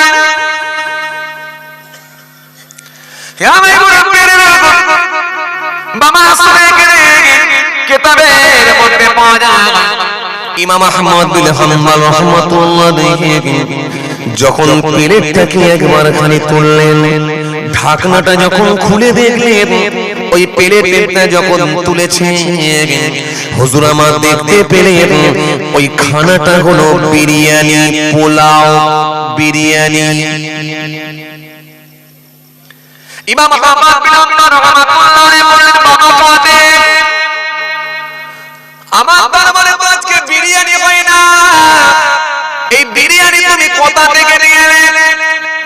খাদেম সাহেব সেই সময় বললেন, ও আল্লাহর মাহবুব বান্দা, হুজুর বিয়াদবি নেবেন না হুজুর, এই বিরিয়ানিটা আপনার জ্যৈষ্ঠ পুত্র পাঠিয়েছেন, এই বিরিয়ানিটা আপনার বড় ছেলে পাঠিয়েছেন, বড় ছেলে আপনাকে খানা দিয়েছেন, বিরিয়ানি দিয়েছেন, আপনি খান। আমি আপনি হলে কি বলতেন?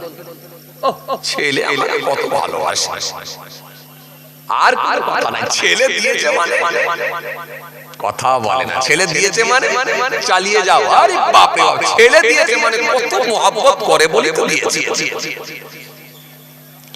হযরত ইমাম আহমদ বিন হাম্বল রাহমাতুল্লাহ আলাইহি খানাতে হাত পা দিতে গেলে, হাত পা দিতে গিয়ে হযরত ইমাম আহমদ বিন হাম্বল হাত তুলে নিলেন। যখনই শুনলেন ছেলে দিয়েছে আমাকে খানা, হুজুর মনে মনে ভাবলেন এই খানা আমার জন্য আর জায়েজ না। হাতখানাকে তুলে নিয়ে বললেন, বাবা খাদেম, আমার ছেলে তো রাজকর্মের সঙ্গে যুক্ত, রাজকার্যের সঙ্গে আমার ছেলে যুক্ত, সুতরাং তার পয়সার ভেতরেও গোলমাল আছে। তার পয়সাতে গোলমাল আছে, তুমি কি খানা আমাকে দিলে? বাবা খাদেম খানা সরিয়ে দাও, হে বাবা খাদেম খানা সরিয়ে দাও, এই খানাটা আমার জন্য নয়, এই খানাটাকে সাইড করো। আর আজকে আমার দরবারে যা রান্না হয়েছে, আমার গরিবের গরিবানা যেটুকু রান্না হয়েছে, সাদা ভাত ডাল আলু ছানা যা হয়েছে খাবার, সেটাই আমার জন্য নিয়ে এসো।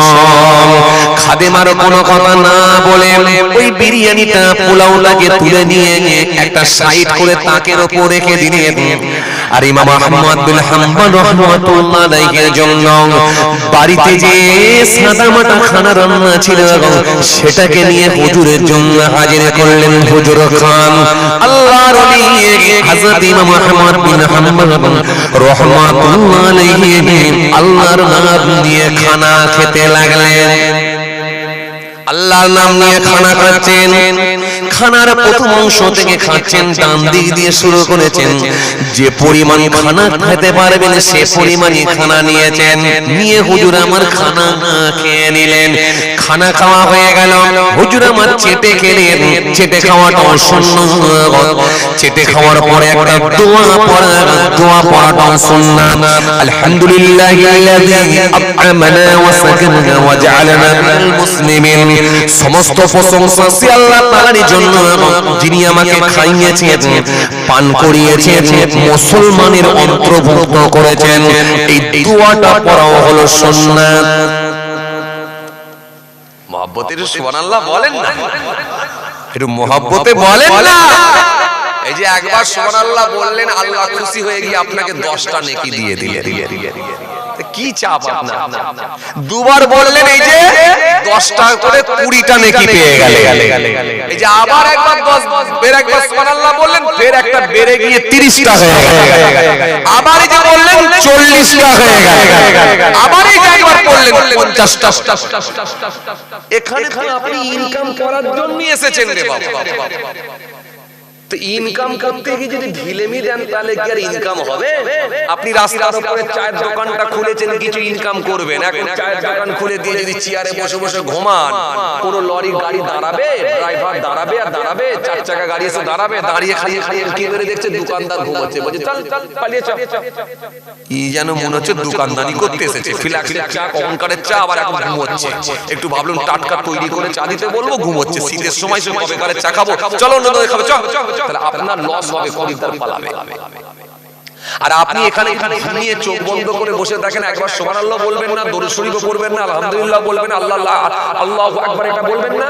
আল্লাহ বলে, এই ফেরেশতা বলে, সব লিখবি না, কামা খায় এখানে এসে সব কামাতে আসেনি, বসে ঘুমোতে এসেছে, চল চল লিখতে হবে না। যে লোকটা বলছে ওলে কথা বলে না, তাহলে আর কিন্তু আপনাকে সবটাও লেখা। এই জন্য আপনি এখানে ইনকামের জন্য এসেছেন। এটা আপনার ইনকাম, এটা আখিরাতের ইনকাম, পরকালের ইনকাম। এজন্য আপনি যেখানেই যান, কোরআন হাদিসের যখন ওয়াজ হবে নিশ্চিতভাবে আপনি সুবহানাল্লাহ বলবেন। আসেন চলুন যে কথা বোঝাতে চাইছিলাম হুজুর কি বললেন বাবা সরিয়ে দাও খাওয়া হয়ে খানাটা যখন খাওয়া হয়ে গেল কয়েকদিন কেটে গেল কয়েকদিন কেটে যাওয়ার পরে হযরত আহমদ বিন হাম্বল রাহমাতুল্লাহ আলাইহি হুজুর আমার খাদেমকে জিজ্ঞাসা করেছিলেন, ও বাবা খাদেম বলো বলো সেদিনে যে আমি বিরিয়ানিটা খাই না ওটা তুমি কোথায় রেখেছিলে একবার বলো। খাদেম সাহেব বলেছিল, হুজুর বিয়াদবি নেবেন না হুজুর, ওই বিরিয়ানিটা আপনি খান না হুজুর, হুজুর আমি তাকের উপর তুলে রেখে দিয়েছিলাম হুজুর, আর ওই খানাটা তাকের উপরে রয়ে গিয়েছিল, আমিও ভুলে গিয়েছিলাম হুজুর। হুজুর মাত্র 2 দিন হয়ে গেল, হঠাৎ করে আমি বুঝতে পারলাম ওই খানাটা পচন ধরে গেছে, গন্ধ ছড়িয়ে গেছে, পচন ধরেছে, গ্যাস হয়ে গেছে। আমি মনে মনে ভাবলাম এই খানাটা আমি কি করব কি করব, অনেক চিন্তা করে দেখলাম খানাটাকে ফেলে দেব, কোথায় ফেলবো। আল্লাহর ওলি বিয়াদবি নেবেন না হুজুর, আমি ওই খানাটাকে তুলে নিয়ে গিয়ে পাশে একটা নদী আছে, ছোট একটা নদী আছে, ওই নদীতে নিয়ে গিয়ে খানাটাকে আমি ফেলে দিয়েছিলাম হুজুর, যাতে করে মাছেতে খেয়ে নেয়। হযরত ইমাম আহমদ বিন হাম্বল রাহমাতুল্লাহ আলাইহি হুজুর সেই সময় বলেছিলেন, বাবা খাদেম কি করলে বাবা, কি করলে বাবা, কি করলে? ওই হারামের পয়সা, ওই পয়সার খানাকে নিয়ে তুমি মাছকে খাইয়ে দিলে। আজ থেকে আমি আহমদ বিন হাম্বল যতদিন বেঁচে থাকবো ওই নদীর মাছ আমি আর খাবো না। শুধু ওই নদী কেন, কোন নদীর মাছ আমি বুঝতে পারবো না। এই বুঝতে পারার কারণে হতে পারে ভুলবশত কোনদিন ওই নদীর খাওয়া হয়ে যেতে পারে। এই জন্য আমি আজ থেকে ওয়াদা দিলাম, কথা দিয়ে দিলাম, জীবনে যতদিন বেঁচে থাকবো আর মাছই আমি মাছ খাবো না। এটার নাম তাকওয়া, এটার নাম খোদাভীতি, এটার নাম আল্লাহর ভয়। সামান্য আপনাকে কথা বলে, সামান্য আপনাকে সুদখোরের মেয়ের বিয়ে হচ্ছে, আইটেম বেশি, খাওয়া দাওয়া ভালো হবে বলে চলে গেলেন, আবার বলছেন মসজিদে গিয়ে দোয়া চাইছি হুজুর কবুল হচ্ছে না। কি করে হবে বলে, হ্যাঁ কি করে হবে? কে বলেছে দোয়া কবুল হবে না? আরে মাতালের দোয়া কবুল হয়েছিল জানেন? ওই মাতাল তবে কিন্তু শর্ত দিয়েছিল, মালিক যদি আজকে দোয়াটা কবুল করো জীবনে কোনোদিন আর মদ খাবো না, খালেদ দিনে তওবা করছে। মাতাল বুঝতো না, তাই সে মদ খাওয়ার পরও কিন্তু ভয় পেয়ে আল্লাহর কাছে ফিরে এসেছে, কেঁদে মাপ চেয়েছে। কিন্তু আপনি তো দাড়িওয়ালা, আপনি তো নামাজি, আপনি তো টুপিওয়ালা, আপনি তো জুব্বাওয়ালা, আপনার ছেলে যখন হারাম খাদ্য বাড়িতে নিয়ে আসছে, আপনার বৌমা যখন বন্ধনের সঙ্গে যুক্ত হয়ে হারাম খাদ্য ভিতরে ঢোকাচ্ছে, আপনার বিবি যখন মহিলা সমিতির হেড হয়েছে, যখন এই তথ্য খবর আপনার কাছে আছে, আপনি দাড়িওয়ালা নামাজি, আপনি কেন প্রোটেস্ট করলেন না? কেন এর বিরোধিতা করলেন না? কেন আপনি তীব্র প্রতিবাদ করলেন না? জানি না আমার কথায় আপনাদের রাগ হয়ে যাচ্ছে নাকি, আমি জানি রাগ করে ফেলছেন নাকি আমি জানি না, আমি তো একটু খোলাখুলি বলি, বুঝতেই পারছি। আর এই চেয়ারটা আল্লাহ করে দিয়েছেন, এটা হক বলার জন্যই করেছেন, না হলে আমি আবার সেইখানে ধরা।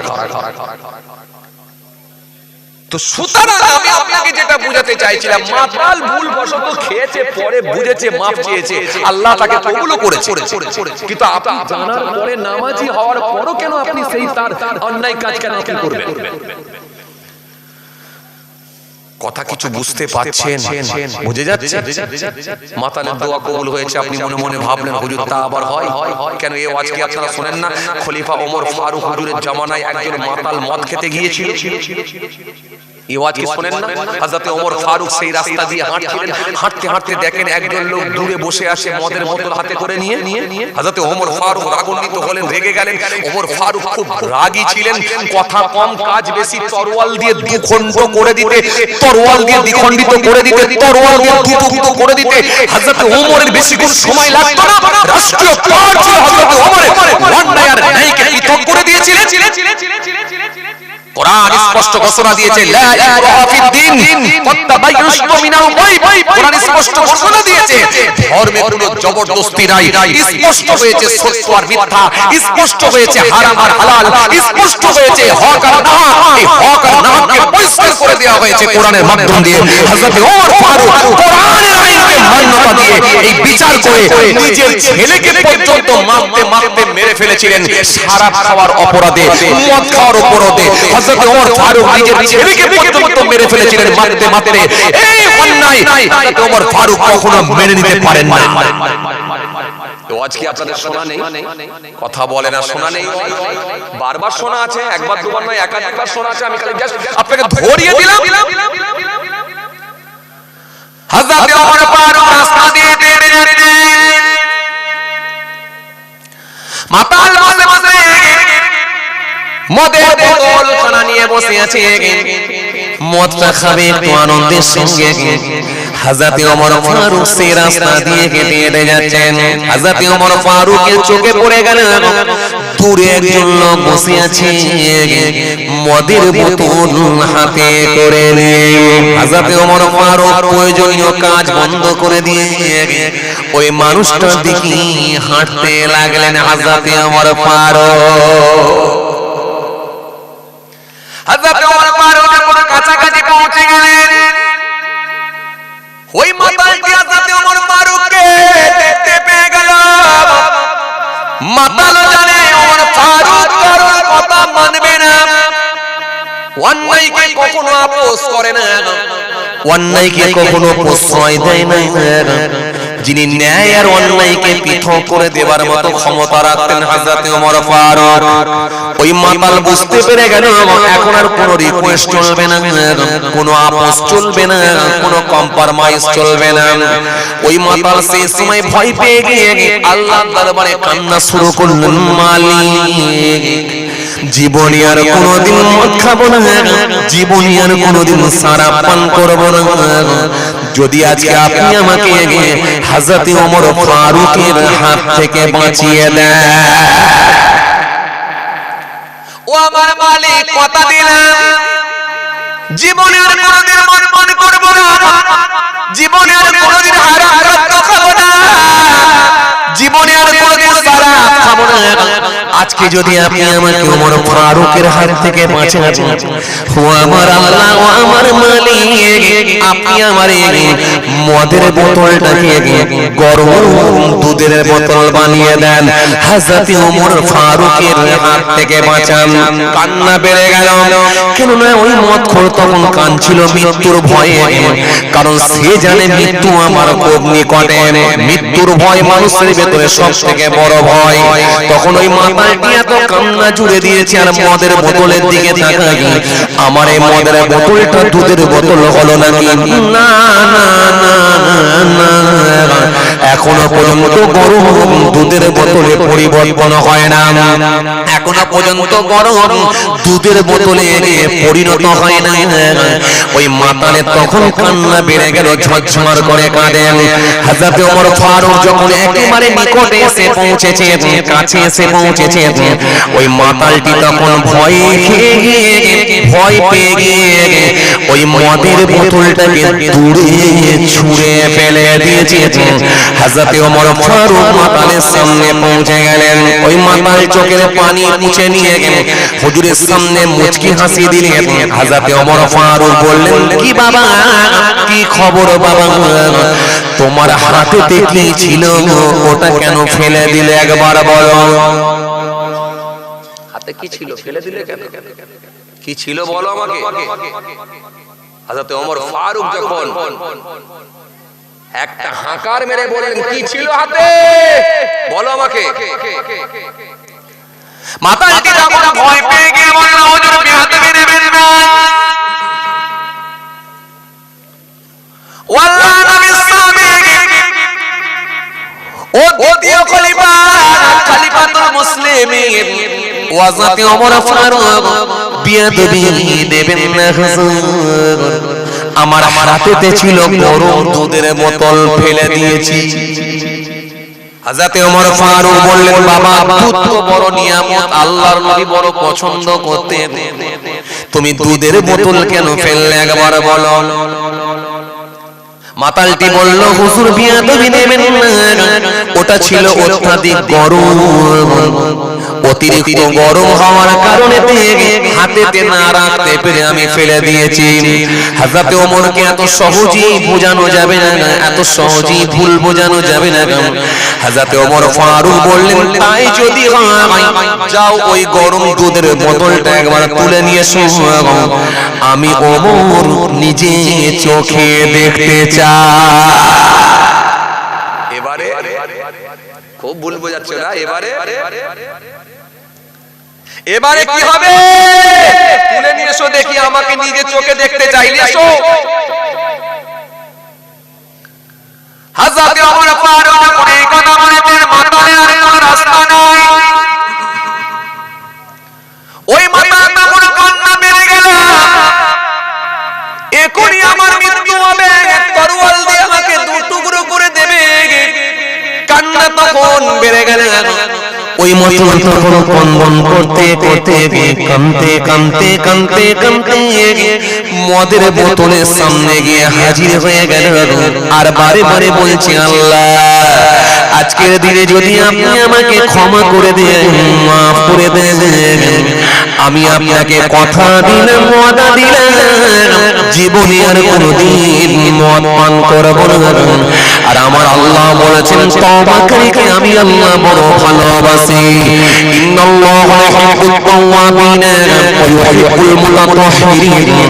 আল্লাহ বলেছেন, তওবাকারীদেরকে আমি বড় ভালোবাসি, আর পবিত্রতা অর্জনকারীদেরকে আমি আল্লাহ বড় পছন্দ করি।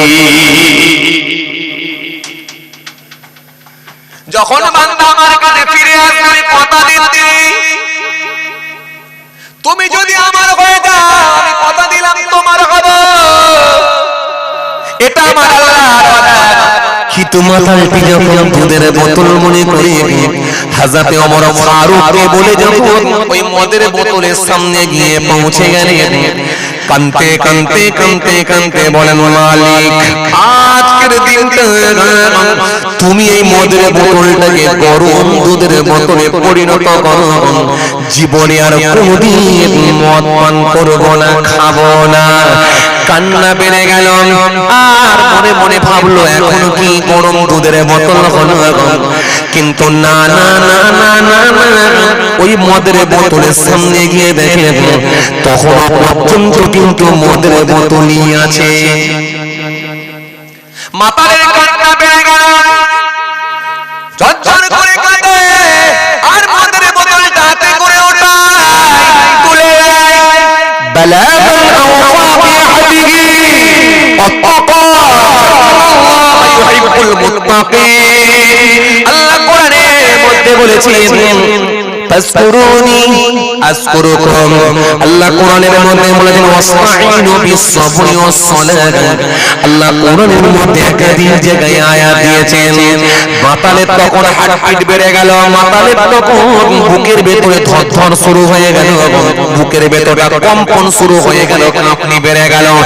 এখনো গরম দুধের বোতল হয় নাই, তাহলে আমি আর বাঁচব না। ওই গরম দুধের বোতল নয়, এটা হলো সেই মদেরই বোতল।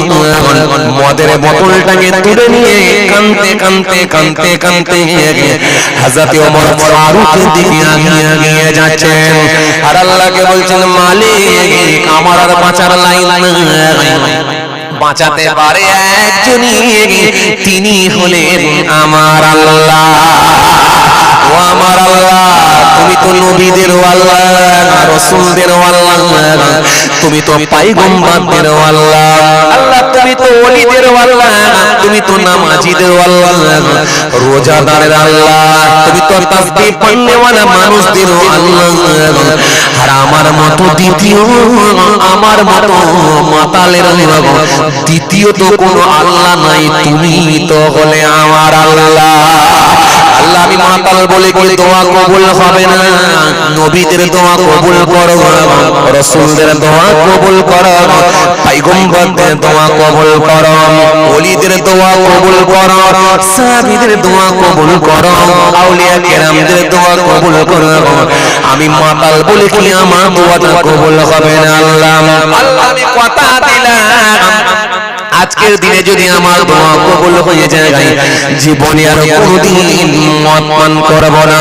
তখন ওই মাতাল যখন কাঁদতে কাঁদতে ওই মদের বোতলটাকে হাতে করে তুলে নিয়েছে, হযরত ওমর ফারুকের সামনে এসে যখন দাঁড়িয়ে গেলেন, দাঁড়িয়ে গিয়ে কাঁদতে কাঁদতে একবার তাকিয়ে দেখলেন এখনো কি দুধের বোতল হয়েছে? না, এখনো দুধের বোতল হয় না। ওই মাতাল থাকতে না পেরে বুঝতে পেরেছেন আমার জীবন শেষ, আমি আর বাঁচব না। এই কথা মনে করে যখন ওই মাতালটি ওই দুধ গরম ওই মদের বোতলটাকে হযরত ওমর ফারুকের হাতেতে যখন এরকম করে তুলে নিলেন, আমার আল্লাহর কুদরতি ক্ষমতা মুহূর্তের মধ্যে ওই মদের বোতলটা গরম দুধের বোতলে পরিণত হয়ে গেল। বলতে পারেন না, চাইলে কাঁদলে বললে ডাকলে কে বলেছে কবুল হবে? কিন্তু কিন্তু যে জানে না অন্যায় করেছে তার জন্য কিছুটা হলো আল্লাহ হালকা করে দেয়, কিন্তু যে জানে তাকে কিন্তু গোড়া আগে ঠিক করতে হয়, তারপর আল্লাহর কাছে চাইতে হয়, তবে তবে ঠিক আল্লাহর দরবারে কবুল হবে। যাকে আল্লাহ যত ভালোবাসে তাকে আমার আল্লাহ কিন্তু চান সে লোকটা যেন সর্বসময়ের জন্য সৎ সৎ পরিষ্কার থাকে, ভেজাল মুক্ত থাকে। ইউনূস নবী কওমের মানুষকে দাওয়াত দিতে গিয়েছিলেন, কওমের মানুষরা ইউনূস নবীর দাওয়াতকে কবুল করে না, গ্রহণ করে না, আল্লাহর কাছে পারমিশন না নিয়ে চলে যাচ্ছে। এই ওয়াজ আপনাদের জানা আছে, নদীটা পার হবেন চলে যাবেন, অন্য জায়গায় চলে যাবেন, আমি আর এই কওমের মানুষের কাছে থাকবো। আল্লাহ রাগান্বিত হলেন, তুমি আমার বিনা অর্ডারে চলে গেলে। নৌকা মাঝপথে আটকে গেল আর যাচ্ছে না। এই ওয়াজ আপনাদের জানা আছে, কোন কোন বর্ণনায় পাওয়া যায় ইউনূস নবীকে লটারি সিস্টেম করে ঠিলে ফেলে দেওয়া হয়েছিল। কেউ কেউ বলেন না, ইউনূস নবী নিজে বলেছিলেন আমি অপরাধী বলে দরিয়ায় ঝাঁপ দিয়েছি। এই ওয়াজ আপনাদের জানা। অন্যায় কি কোনটা গোলমাল? একটু আল্লাহর সঙ্গে হুকুম না নিয়ে চলে যাচ্ছেন, কিন্তু আল্লাহ ইউনূস নবীকে বড় পছন্দ করে। সামান্যতম একটুখানি গোলমাল হলো কিন্তু আল্লাহ ছাড়ছেন না, মাছের পেটে যেতে হবে। কিন্তু মাছের পেটে যাওয়ার পরে ইউনূস নবীকে যখন বড় মাছ এসে গিলে নিল, ইউনূস নবী তাসবিহ পড়তে লাগলেন। মাছের পেটে গিয়ে শুনতে পাচ্ছেন গুনগুন গুনগুন গুনগুন গুনগুন গুনগুন গুনগুন করে আওয়াজ। হযরত ইউনূস নবী সেই সময় বলেন, এই পানির নিচে কোথায় গুনগুন করে আওয়াজ হয়? আমার আল্লাহ সেই সময় বললেন, ও ইউনূস তুমি কি জানো না জমিন আসমানে যা কিছু আছে সবই তো আমি আল্লাহর নামে তাসবিহ পড়ে।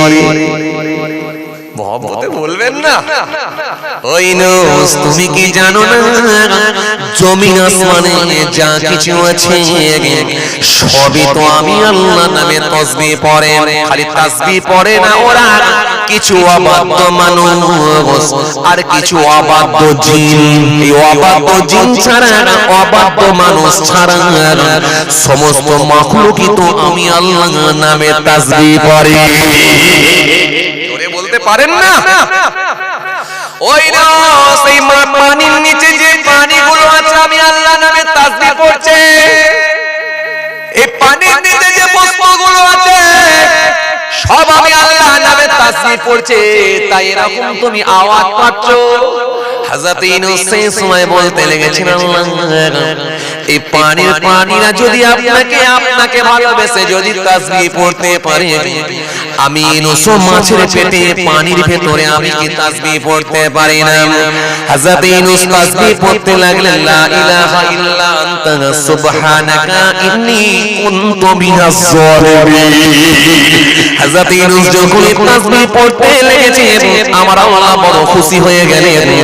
দরিয়ার মাছকে বললেন, মাছ হে মাছ হে মাছ, তোমার পেটের মধ্যে যেটা আছে ওটা হলো আমার নবী। হে মাছ, তোমার পেটের মধ্যে যেটা আছে ওটা আমার নবী। কি ভাবছো তুমি? মাছ, তোমার পেটের মধ্যে যেটা আছে ওটা হলো আমার নবী। সাবধান, আমার নবীর যেন কোনো কষ্ট না হয়ে যায়, আমার নবীর যেন কোনো কষ্ট না হয়। কিতাবের মধ্যে পাওয়া যায় হযরত ইউনূস নবী মাছের পেটে আছেন। ওই মাছটি 40 দিন হাঁ করেছিল এবং যত করে ইউনূস নবীর শ্বাস প্রশ্বাসের কোনো কষ্ট না হয়, 40 দিন মাছ পেটের মধ্যে কাট করে বুকের মধ্যে নিয়ে আগলে করে আগল করে নিয়ে ঘুরে বেরিয়েছিল এবং অন্য প্রাণীর উপরে যেন করে ইউনূস নবীর উপরে কেউ যেন অ্যাটাক না করে। 40 দিন পর আল্লাহর নির্দেশ হলো,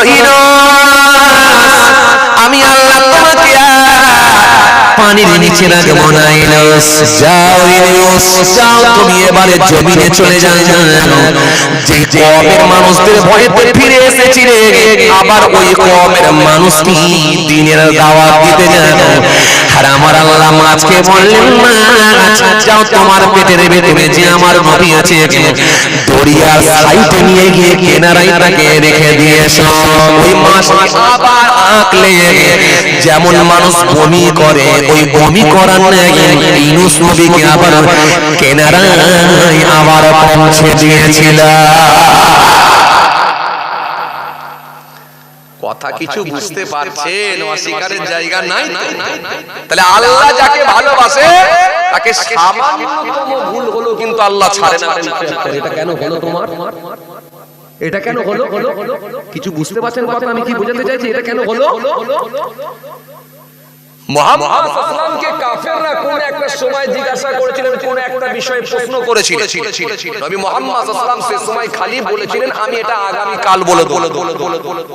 এই আগামী কাল বলে দেব বলেছিলেন, কিন্তু ইনশাআল্লাহ আল্লাহ যদি বলান আমি বলবো, এটা না বলে শুধু আগামী কাল বলে ফেলবো, বলে দেব বলেছিলেন। যার কারণে আল্লাহ নারাজ হয়ে গিয়ে আল্লাহ ওহী করে দিলেন।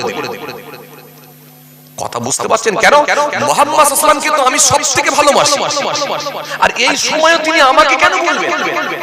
এই সামান্য খুব ছোট, কিন্তু আপনি সেই তুলনায় মানুষ মদ খাচ্ছে, গাঁজা খাচ্ছে, চগলখড়ি করছে, আপনার কি বলে মানুষকে খুন করে দিচ্ছে, মানুষকে হত্যা করছে, আপনি ধর্ষণ করছে, মানুষকে প্রতারণা করছে, এই সমাজের মানুষ কি করে না বলেন?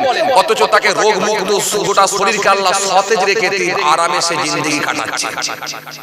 আল্লাহ ইচ্ছা করলে তাকে মারতে 1 সেকেন্ড সময় নেবে, কিন্তু তার অপরাধ, কিন্তু তারপর আল্লাহ বলেন না আমি তো ধরবো, সময় ধরবো, কিন্তু এখনই তাকে ধরবো না, সে যা করছে করুক। কিন্তু আমার হাবিব ইনশাআল্লাহ না বলে বলল আগামী কাল বলে দেব। ওহী বন্ধ। হাবিব আবার আল্লাহর দরবারে চাইলেন, বললেন, হাবিব তোমাকে তো সবথেকে বেশি ভালোবাসি হাবিব, তোমার আঙ্গুলের ইশারায় তো আকাশের চাঁদ দ্বিখণ্ডিত করেছি, তোমার আঙ্গুলের ইশারায় তো আমি আল্লাহ খুশি হয়ে গিয়ে আগুনের মাথা থেকে ঝর্ণার ন্যায় পানি ঝরিয়ে দিয়েছি। ওই পানিতে সাহাবায়ে কেরামেরা ওযু করেছে, তোমার মুবারকের ওসিলায় কূপে আমি আল্লাহ পানি ভরিয়ে দিয়েছি, গোটা কূপ পানিতে পরিপূর্ণ হয়েছে সব তোমার ওসিলায় হাবিব, সবথেকে তোমাকে ভালোবাসি। কিন্তু তুমি ইনশাআল্লাহ বললে না। রব্বি আল্লাহ সব আপনি জানেন, নবী বেশরণ হয়ে গেছেন, আমার আল্লাহ মাফ করে দিলেন, ক্ষমা করে দিলেন, আবার আমার আল্লাহ আবার উত্তরটা আমার নবীকে শিখিয়ে দিলেন। কিন্তু আমি আপনাকে কি বোঝাতে চেয়েছিলাম, সামান্য একটা ছোট্ট বিষয়। আদম আসলাম ছোট্ট বিষয় কি, ওই গাছের নিচে যাবে না, ওই ফলটা খাবে না, কথা বলে না, ওই গাছের নিচে যাবে না, ওই ফলটা খাবে না, বাকি সব ব্যবহার করা আপত্তি নেই।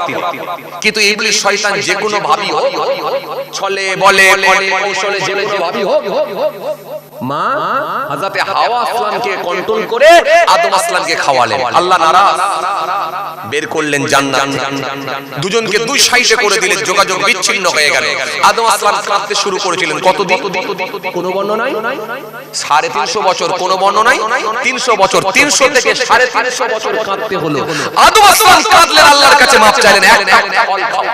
আর এখানে তো মানুষ পৃথিবীতে গাঁজা খেয়ে উড়িয়ে দিচ্ছে, মদ খেয়ে উড়িয়ে দিচ্ছে, লোকের টাকা মেরে দিচ্ছে, একবারে মানুষ হিংস্র শূন্য হয়ে গেছে।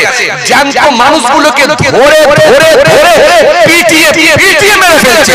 তারপরে দেখেন বাহাল তবিয়তে ঘুরে বেড়াচ্ছে। আল্লাহ কি ইচ্ছা করলে করতে পারে না? কিন্তু না, একটা নির্দিষ্ট সময় আমি তোমাকে দিয়েছি, হায়াত দিয়েছি, 50 বছর, 60 বছর, 70 বছর, তারপরে তুমি তোমাকে মজা দেখাও। কিন্তু তোমাকে আদম, তোমাকে তো আমি ভালোবাসি, তোমাকে জান্নাতে থাকার জায়গা দিয়েছি, কিন্তু তুমি তারপরও কেন ফলটা খেলে? তাহলে সামান্য একটু ছোট বিষয় হলো কিন্তু আল্লাহ ছাড়েননি। কেন? এটা ভালোবাসার বহিঃপ্রকাশ, এটা ভালোবাসার বহিঃপ্রকাশ। আপনি যাকে পছন্দ করেন, ভালোবাসেন, আপনার আহলিয়া হতে পারে, আপনার মা আপনার আহলিয়া হতে পারে, যাকে আপনি বেশি পছন্দ করেন, আপনার ছেলে হতে পারে, আপনার মেয়ে হতে পারে। এই সামান্য ভুল করলো কিন্তু আপনার কাছে বড় খারাপ লেগে যাবে। আপনি আমার বিবি, তুমি এত বড় অন্যায় করে ফেললে, ছোট্ট হলো কিন্তু আমার কাছে বড় অন্যায় মনে হয়েছে। কেন? সবথেকে বেশি ভালোবাসি তোমাকে। সুতরাং তাহলে ভালোবাসলে সামান্য অপরাধও কিন্তু বড় কষ্টকর হয়ে যায়, হৃদয়ে আঘাত লেগে যায়। এটা আপনার কাছে এখান থেকে কিন্তু পরিষ্কার পরিষ্কার পরিষ্কার পরিষ্কার। কিন্তু আপনাকে আমি কি বুঝাতে চেয়েছিলাম, ওই মাতালটা কিন্তু সে ধার্মিক আল্লাহওয়ালা লোক ছিল না, কিন্তু কথা দিয়েছিল আল্লাহ জীবনে কোনোদিন আর মদ পান করব না, করব না। ওই মাতালের জামানের দোয়াকে আল্লাহ কবুল করে মুহূর্তের মধ্যে সেটা গরম দুধের বোতলে আল্লাহ পরিণত করে দিলেন। এত আস্তে সুবহানাল্লাহ বলবেন, মহব্বতে হয় না। এখান থেকে পরিষ্কার হচ্ছে, আপনি যদি জায়গা তৈরি করতে পারেন, দোয়া কবুল হবে। নতুবা আপনি যখন ভুল পথে পরিচালিত হবেন, আপনাকে আল্লাহ বলেছে নিরাশ হয়ে যেও না, আমার কাছে ফিরে এলে আমি কবুল করব। কিন্তু তুমি যদি ধার্মিক নামাজি লোক হও, তোমাকে তাহলে আগে জানতে হবে তোমার দ্বারা যেন কোনো ভুল ভ্রান্তি না হয়। এইজন্য আপনাকে আমি কি বলেছিলাম, 1 নম্বরে কি ছিল কথা বলে, 1 নম্বরে কি ছিল গীবত, দ্বিতীয় নম্বরে কি ছিল, 1 নম্বরে গীবত ছিল, দ্বিতীয় নম্বরে কি ছিল হারাম। তাহলে আপনি কিন্তু হারাম মুক্ত হবেন, তবে আপনার দোয়া কবুল হবে। এটা 2 নম্বর। দ্বিতীয় নম্বর, 3 নম্বরে কি, তৃতীয় নম্বর, তৃতীয় নম্বরে হলো কৃপণতা, কৃপণ লোকের জামানে দোয়া কবুল হবে। চতুর্থ নম্বরে কি, আত্মীয়ের সঙ্গে সম্পর্ক বিচ্ছেদকারী, বাপের আত্মীয় কিংবা মায়ের আত্মীয়, এর সঙ্গে সম্পর্ক বিচ্ছেদ হয়ে গেছে, এর দোয়া কবুল হবে না, দোয়া কবুল হবে না। তাহলে তৃতীয় নম্বরে কি, কৃপণতা, কৃপণতা, কৃপণ লোকের জামানে দোয়া কবুল হবে না। আজকে কৃপণ লোক আছে না নাই সমাজে? এই সমাজে আছে না নাই? খেলাতে চাঁদা দেয়, মেলাতে চাঁদা দেয়, কিন্তু জলসায় 200 টাকা চাঁদা দিতে গেলে গায়ে ফোসকা পড়ে যায়, ফোসা পড়ে যায়, গায়ে অ্যালার্জি ফুটে যায়। এই লোক আছে না নাই সমাজে? খেলায় চাঁদা দেয়, মেলায় চাঁদা দেয়, ফুটবল খেলা দেয়, ক্রিকেট খেলাই দেয়, কিন্তু এলাকায় যখন একটা জলসা হচ্ছে, ও চাচা 200 টাকা দাও না গো, 500 টাকা দাও না গো, কে জলসা করতে বলেছে? জলসা করে কি হবে? সমাজে এই লোক আছে না নাই? একটা মসজিদ হচ্ছে, সেখানে 200 টাকা চাঁদা দিতে চায় না, অথচ ওই লোকটা যদি ইচ্ছা করে 20-50 হাজার 1-2 লাখ টাকাও দেওয়া তার কাছে কোনো ব্যাপারই হবে না, কিন্তু দিতে চায় না। কৃপণ। মোর মাথায় দেখবে গাড়ি এসে দাঁড়িয়ে গেছে, রাস্তায় জ্যাম, 27 লাখ টাকা দামি গাড়ি চেপে আছে, কিন্তু একটা ফকির সাহেব হাত পেতেছে 10 টাকা চাঁদা দিতে, 10 টাকা তাকে সাহায্য করতে চায় না। এই লোক সমাজে আছে। এই কৃপণ লোক হলে দোয়া কবুল হবে না, মনে রাখবেন। কৃপণ লোক হলে দোয়া কবুল হবে না, মনে রাখবেন। 3 নম্বর। চতুর্থ নম্বর কি, আত্মীয়ের সঙ্গে সম্পর্ক বিচ্ছেদকারী, বাপের আত্মীয়, মায়ের আত্মীয়, এই সম্পর্ক যদি বিচ্ছেদ করে দেয়, তার দোয়া কবুল হবে না। কথা কিছু বুঝতে পারছেন? এটা হলো চতুর্থ নম্বর। পঞ্চম নম্বরে কি? পঞ্চম নম্বরে হলো হিংসুক লোকের দোয়া কবুল হবে না। হিংসুক, আপনাদের এখানে এরকম নেই, অন্য জায়গায় আছে। হিংসুক লোক আজকে দিনে কম না বেশি? নিজে দেখবেন উন্নতি করতে পারবে না, কিন্তু আর একজনের উন্নতি দেখলে সহ্য করতে পারবে। চায়ের দোকানে বসে বসে, বাজারে গিয়ে খালি সমালোচনা করবে, ও কি করে বাড়ি করছে বলতে গেলে, দেখ কি করেছে, ছেলে সোনার কাজে গেল, কি করেছে এখন দেখ, মাথাটা চুলকে আর কথা তৈরি করে বলবে। এরকম কিছু হিংসুক লোক আছে না? এই কথা বলছেন না কেন? এই হিংসুক লোকের দোয়া কবুল হবে না। হিংসুক লোকের দোয়া কবুল হবে না, না হলে দোয়া কবুল হবে না। আমি আপনাকে তো বলে দিচ্ছি, যে জায়গাগুলো ডিস্টার্ব সেইগুলোকে যদি সঠিক সমাধান দেন, সলিউশন দেন, দোয়া কবুল হবে ইনশাআল্লাহ। ইনশাআল্লাহ দোয়া কবুল হবে। হিংসুক, হাই রে হাই, হাই রে হাই, হাই রে হাই। এত বড় দাঁড়িওয়ালা তাহাজ্জুদের নামাজ পড়ে এরকম চাচাও লোকের বিরুদ্ধে বলে। সকালবেলা চায়ের দোকানে বসে একটু লিকার চা খেতে গেছে, আর অমনি দেখা যাচ্ছে একটা গাড়ি, স্টনচিপের গাড়ি, একটার মাল ঢুকছে। চাচা একটু মাথাটা চুলকে আর একটা চাচাকে জিজ্ঞাসা করছে, ভাই এ কার স্টনচিপ ঢুকছে গো সকালবেলায়? তখন ওই পাশের চাচাটা বলছে, মনে হচ্ছে সত্তার ভাইয়ের ছেলের স্টনচিপ ঢুকে গেল। বলো কি সত্তারের ছেলে বাড়ি টাড়ি করবে নাকি? বলে হ্যাঁ, 3 দিন আগে তো জায়গার মাপ হলো। সত্তারের ছেলে বাড়ি করবে বলে স্টনচিপ ঢুকে গেল? সত্তারের কটা ছেলে বলো দেখিনি? না সত্তারের তো একটাই ছেলে। এই দেখো গো, ওর একটা ছেলে জায়গা কিনে বাড়ি করছে, দেখো গো আমার 3টে ভেড়া তো কিছু করতেই পারলো না। চাচার মনে কত আক্ষেপ, চাচার মনে কত দুঃখ, চাচার মনে কত ব্যথা বেদনা। দুনিয়ার লোক বড় লোক হচ্ছে, অসুবিধা নেই, কিন্তু সত্তারের ছেলে যেন বড় লোক না হয়ে যায়। এখানে যদি কেউ সত্তার ভাই থাকে যেন আবার রাগ টাগ করেননি, হুজুর আবার আমার নাম ধরে ডাকছে কেন? আমি জাস্ট বোঝানোর জন্য বলছি, চাচার মনে কত আক্ষেপ দুঃখ, সত্তারের ছেলে বড় লোক হবে, এটা মেনে নিতে পারছেন না। তখন চাচা একটু আফসোস করে বলছে, সত্তারের একটা ছেলে দেখো কি না কি করছে, আমার 3টে ভেড়া কিছুই করতে পারলো না। তখন আপনাকে বুঝে নিতে হবে, চাচার ভেতরে নামাজ, তাহাজ্জুদ, জিকির, চাচা আবাবিল সব থাকলেও কিন্তু দুনিয়ার গন্ধটা চাচার ভেতর থেকে এখনো কাটে না। সত্তারের ছেলে উন্নতি করবে, সত্তারের ছেলে ডেভেলপ করবে, সত্তারের ছেলে বড় লোক হবে, সত্তারের ছেলে উন্নয়ন করবে, আগিয়ে যাবে, এটা চাচা কখনো মেনে নিতে পারছে না। তার মানে চাচার ভেতরে এখনো দুনিয়ার লোভ, দুনিয়ার চাহিদা মারাত্মক ঢুকে আছে। চাচা যদি সেই দিলের মানুষ হতো, সেই বড় মনের ব্যক্তি হতো, চাচা যদি উদার মনের মানুষ হতো, চাচা তখন বলতো সত্তারের ছেলে বড় লোক হচ্ছে, হোক না, আপত্তি কি আছে? আল্লাহ ওকে বড় লোক করুক, আল্লাহ ওকেও দিক, আমাকেও দিক, আমার ছেলেদেরকেও দিক, সবাইকে আল্লাহ দিক, এই কথা বলতো। কিন্তু চাচা এটা না বলে তখন বলেছিল সত্তারের ছেলে কি করে পেলো, কোথা পয়সা পেলো, আফসোস করে কত রকমের কথা বলেছিল। তখন আপনাকে বুঝতে হবে ওই চাচার ভেতরে মারাত্মক হিংসা আছে। তাহাজ্জুদ নামাজ পড়লেও দোয়া কবুল হবে না, কারণ নবী বলেছেন ইয়াকুল হাসাদা ফাইনাল হাসাদা ইয়াকুল হাসানা তাকুলুন নারুল আরলাব। আমি নবী বলছি, হিংসা থেকে তোমরা পরহেজ করো, বেঁচে থাকো, হিংসা থেকে তোমরা দূরে থাকো। আগুন যেমন কাঠকে খেয়ে নেয়, আর হিংসা তেমন আমলকে খেয়ে নেয়। হিংসা কি খায়? কথা বলে না। হিংসা কি খায়? আরে কথা বলে না। হিংসা কি খায়? হিংসা আমল খায়, আমল আমল আমল। নামাজ, রোজা, তাসবিহ, তেলাওয়াত, জিকির এগুলো সব খেয়ে নেয় হিংসা। আপনার ভেতরে নামাজ, রোজা, তাসবিহ, তেলাওয়াত, কুরবানি সব থাকবে, খালি মারাত্মক হিংসা ঢুকিয়ে রাখবেন, সব আমল শেষ করে দেবে, খেয়ে নেবে। ক নম্বর হলো বাবাজি? কটা শর্ত বলেছিলাম? 7টা। তাহলে আপনাকে আমি কি বুঝাচ্ছি? দোয়া কবুল হয়, আবার দোয়া কবুল হয় না। আমি আপনাকে কিন্তু এটুকুই বুঝাচ্ছি, দোয়া কবুলও হয়, আবার দোয়া কবুলও হয় না। কোন কোন কারণে দোয়া কবুলও হয়েছে তার প্রমাণও আপনাকে দিলাম। এই দিয়েছি না? দিয়েছি না? কিতাবের মধ্যে এসেছে আর একটা ছোট ছোট আমার মনে পড়ে যাচ্ছে। রাসূল সাল্লাল্লাহু আলাইহি ওয়াসাল্লাম কিতাবের মধ্যে লিখেছেন, নবী সাল্লাল্লাহু আলাইহি ওয়াসাল্লাম কিতাবের মধ্যে এসেছে, রাসূল সাল্লাল্লাহু আলাইহি ওয়াসাল্লাম বলেছেন বনী ইসরাইল গোত্রের তিনজন ব্যক্তি রাস্তা দিয়ে হেঁটে হেঁটে যাচ্ছে।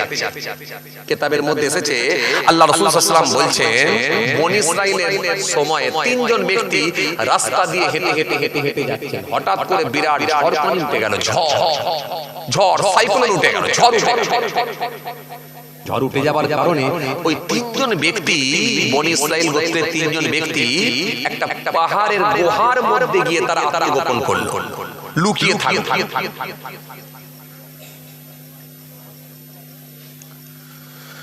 ও আল্লাহ,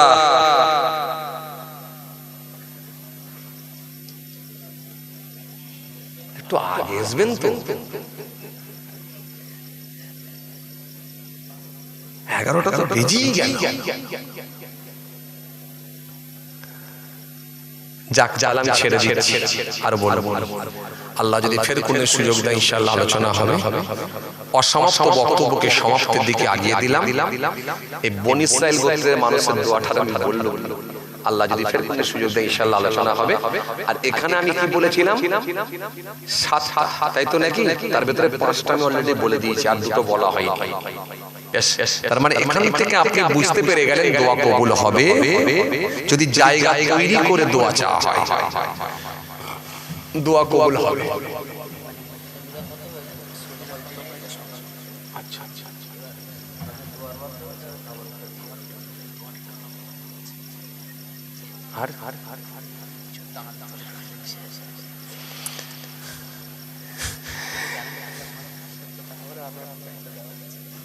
একটু আগে আসবেন তো, অনেকটা লেট হয়ে গেল। আমি আর সময় নিচ্ছি না। আমি ভেবেছি এত মানে যখন কেউ আসেনি, কোনো খবর নেই, তার মানে হয়তো এবারে চাঁদাপত্র ব্যাপার নেই, আমি আমার মতো চালিয়ে যাচ্ছি। তাহলে তো আরো আগেই ছোট করে দিতাম, কথা বুঝতে পারছেন। যাক আলহামদুলিল্লাহ, খুব ভালো লেগেছে, আল্লাহর শুকর। মাশাআল্লাহ, প্যান্ডেল মানিয়ে গেছে, মাশাআল্লাহ আলহামদুলিল্লাহ, প্যান্ডেল মানিয়ে গেছে, গোটা প্যান্ডেল ভর্তি, আল্লাহর শুকর আলহামদুলিল্লাহ। আল্লাহ কবুল করুন। একটু তাকবীর দেন, নারায়ে তাকবীর। এই বাবাজি জোরে দেন নারায়ে তাকবীর, আরো জোরে দেন নারায়ে তাকবীর, আরো জোরে দেন নারায়ে তাকবীর। তাহলে এখান পর্যন্ত কি বুঝলেন? ডিস্টার্ব থাকলে দোয়া কবুল না হতে পারে, বোঝা গেল? 7টা, তার মধ্যে 5টা বলে দিয়েছি। হ্যাঁ, আর একটা জায়গায় কিতাবের মধ্যে এসেছে 7টা জায়গায় দোয়া কবুল হয়, 7 জায়গায় দোয়া কবুল হয়। সেটা কোথায় কোথায়, এটা আমি ভেবেছিলাম পরের দিকে একটু বলবো, তো আজকে সময়ের দিকে লক্ষ্য করে আমি আর বলছি না। কোথায় কোথায় গেলে দোয়া কবুল হয়, আল্লাহ যদি সুযোগ দেয় ইনশাআল্লাহ আলোচনা হবে। তার ভেতরে একটা বলছি, সেটা হলো এই শাবান মাসের 14 তারিখ দিনগত রাত যদি দোয়া চাওয়া হয় কবুল হবে। 7টা জায়গায় দোয়া কবুল হয়, তার ভেতরে একটা বলেছি, কিন্তু একটা শাবান চাঁদের 14 তারিখ দিনগত রাত, সাবে বরাত, বরকতময় রাত। এই রাত্রিতে আল্লাহ প্রথম আসমানে নেমে আসেন। এটা আমার পরের আলোচনায় চলে আসতো, এটা আমি আলোচনা করে দিতাম, ওর ভেতরই ছিল। সময় দিকে লক্ষ্য করার আগাতে পারলাম না। তো এই রাত্রি আল্লাহ কেমন করে বান্দাকে ডাক দেন, আর বান্দার করণীয় কাজ কি কি, বাস এইটুকু আমি আর আজকে আলোচনা করছি না। আল্লাহ নিয়ে এলে ফের কোনদিন আলোচনা হবে ইনশাআল্লাহ। যাই হোক, শেষে ওয়াজ করলে অনেক চাপ থাকে, বুঝতে পারছেন? ওয়াজ করতে হয়, চাঁদা তুলতে হয়, কিয়াম করতে হয়, দোয়া করতে হয়। আবার দিনের বেলা ওয়াজ করলে আরো চাপ, আবার এর ভিতরে আরো দুটো এক্সট্রা ঢোকে, সেটা হলো কবর জিয়ারত করতে হয়, আবার জোহরের নামাজও পড়াতে হয়। মানে কোনো দিক দিয়ে ছাড় নাই। হুজুর হয়েছো কেন তুমি? ওয়াজ করতে হবে, কিয়াম করতে হবে, চাঁদা তুলতে হবে, ফের জোহরের নামাজ পড়াতে হবে, আবার কবরও জিয়ারত করাতে হবে। তার মানে হুজুর হওয়াটা সব করতে হবে। এই যে দিনের বেলার ওয়াজ আবার আরো চাপ, এটা দিনের ওয়াজ। রাতে হলে একটু কম হয়ে যায়, কবর জিয়ারতটা মাপ পাওয়া যায় আর জোহরটা পাওয়া যায় না, তাই তো নাকি? যাক, ভাইরা অত্যন্ত ভালোবাসেন, মহব্বত করেন। আল্লাহ যদি ফের কোনো সুযোগ দেয় ইনশাআল্লাহ সবাই আমার জন্য দোয়া করবেন, আমি আপনাদের জন্য দোয়া রাখি। আসেন ছোট্ট করে দাঁড়িয়ে একটু সালাম করব, দোয়া হবে। নবী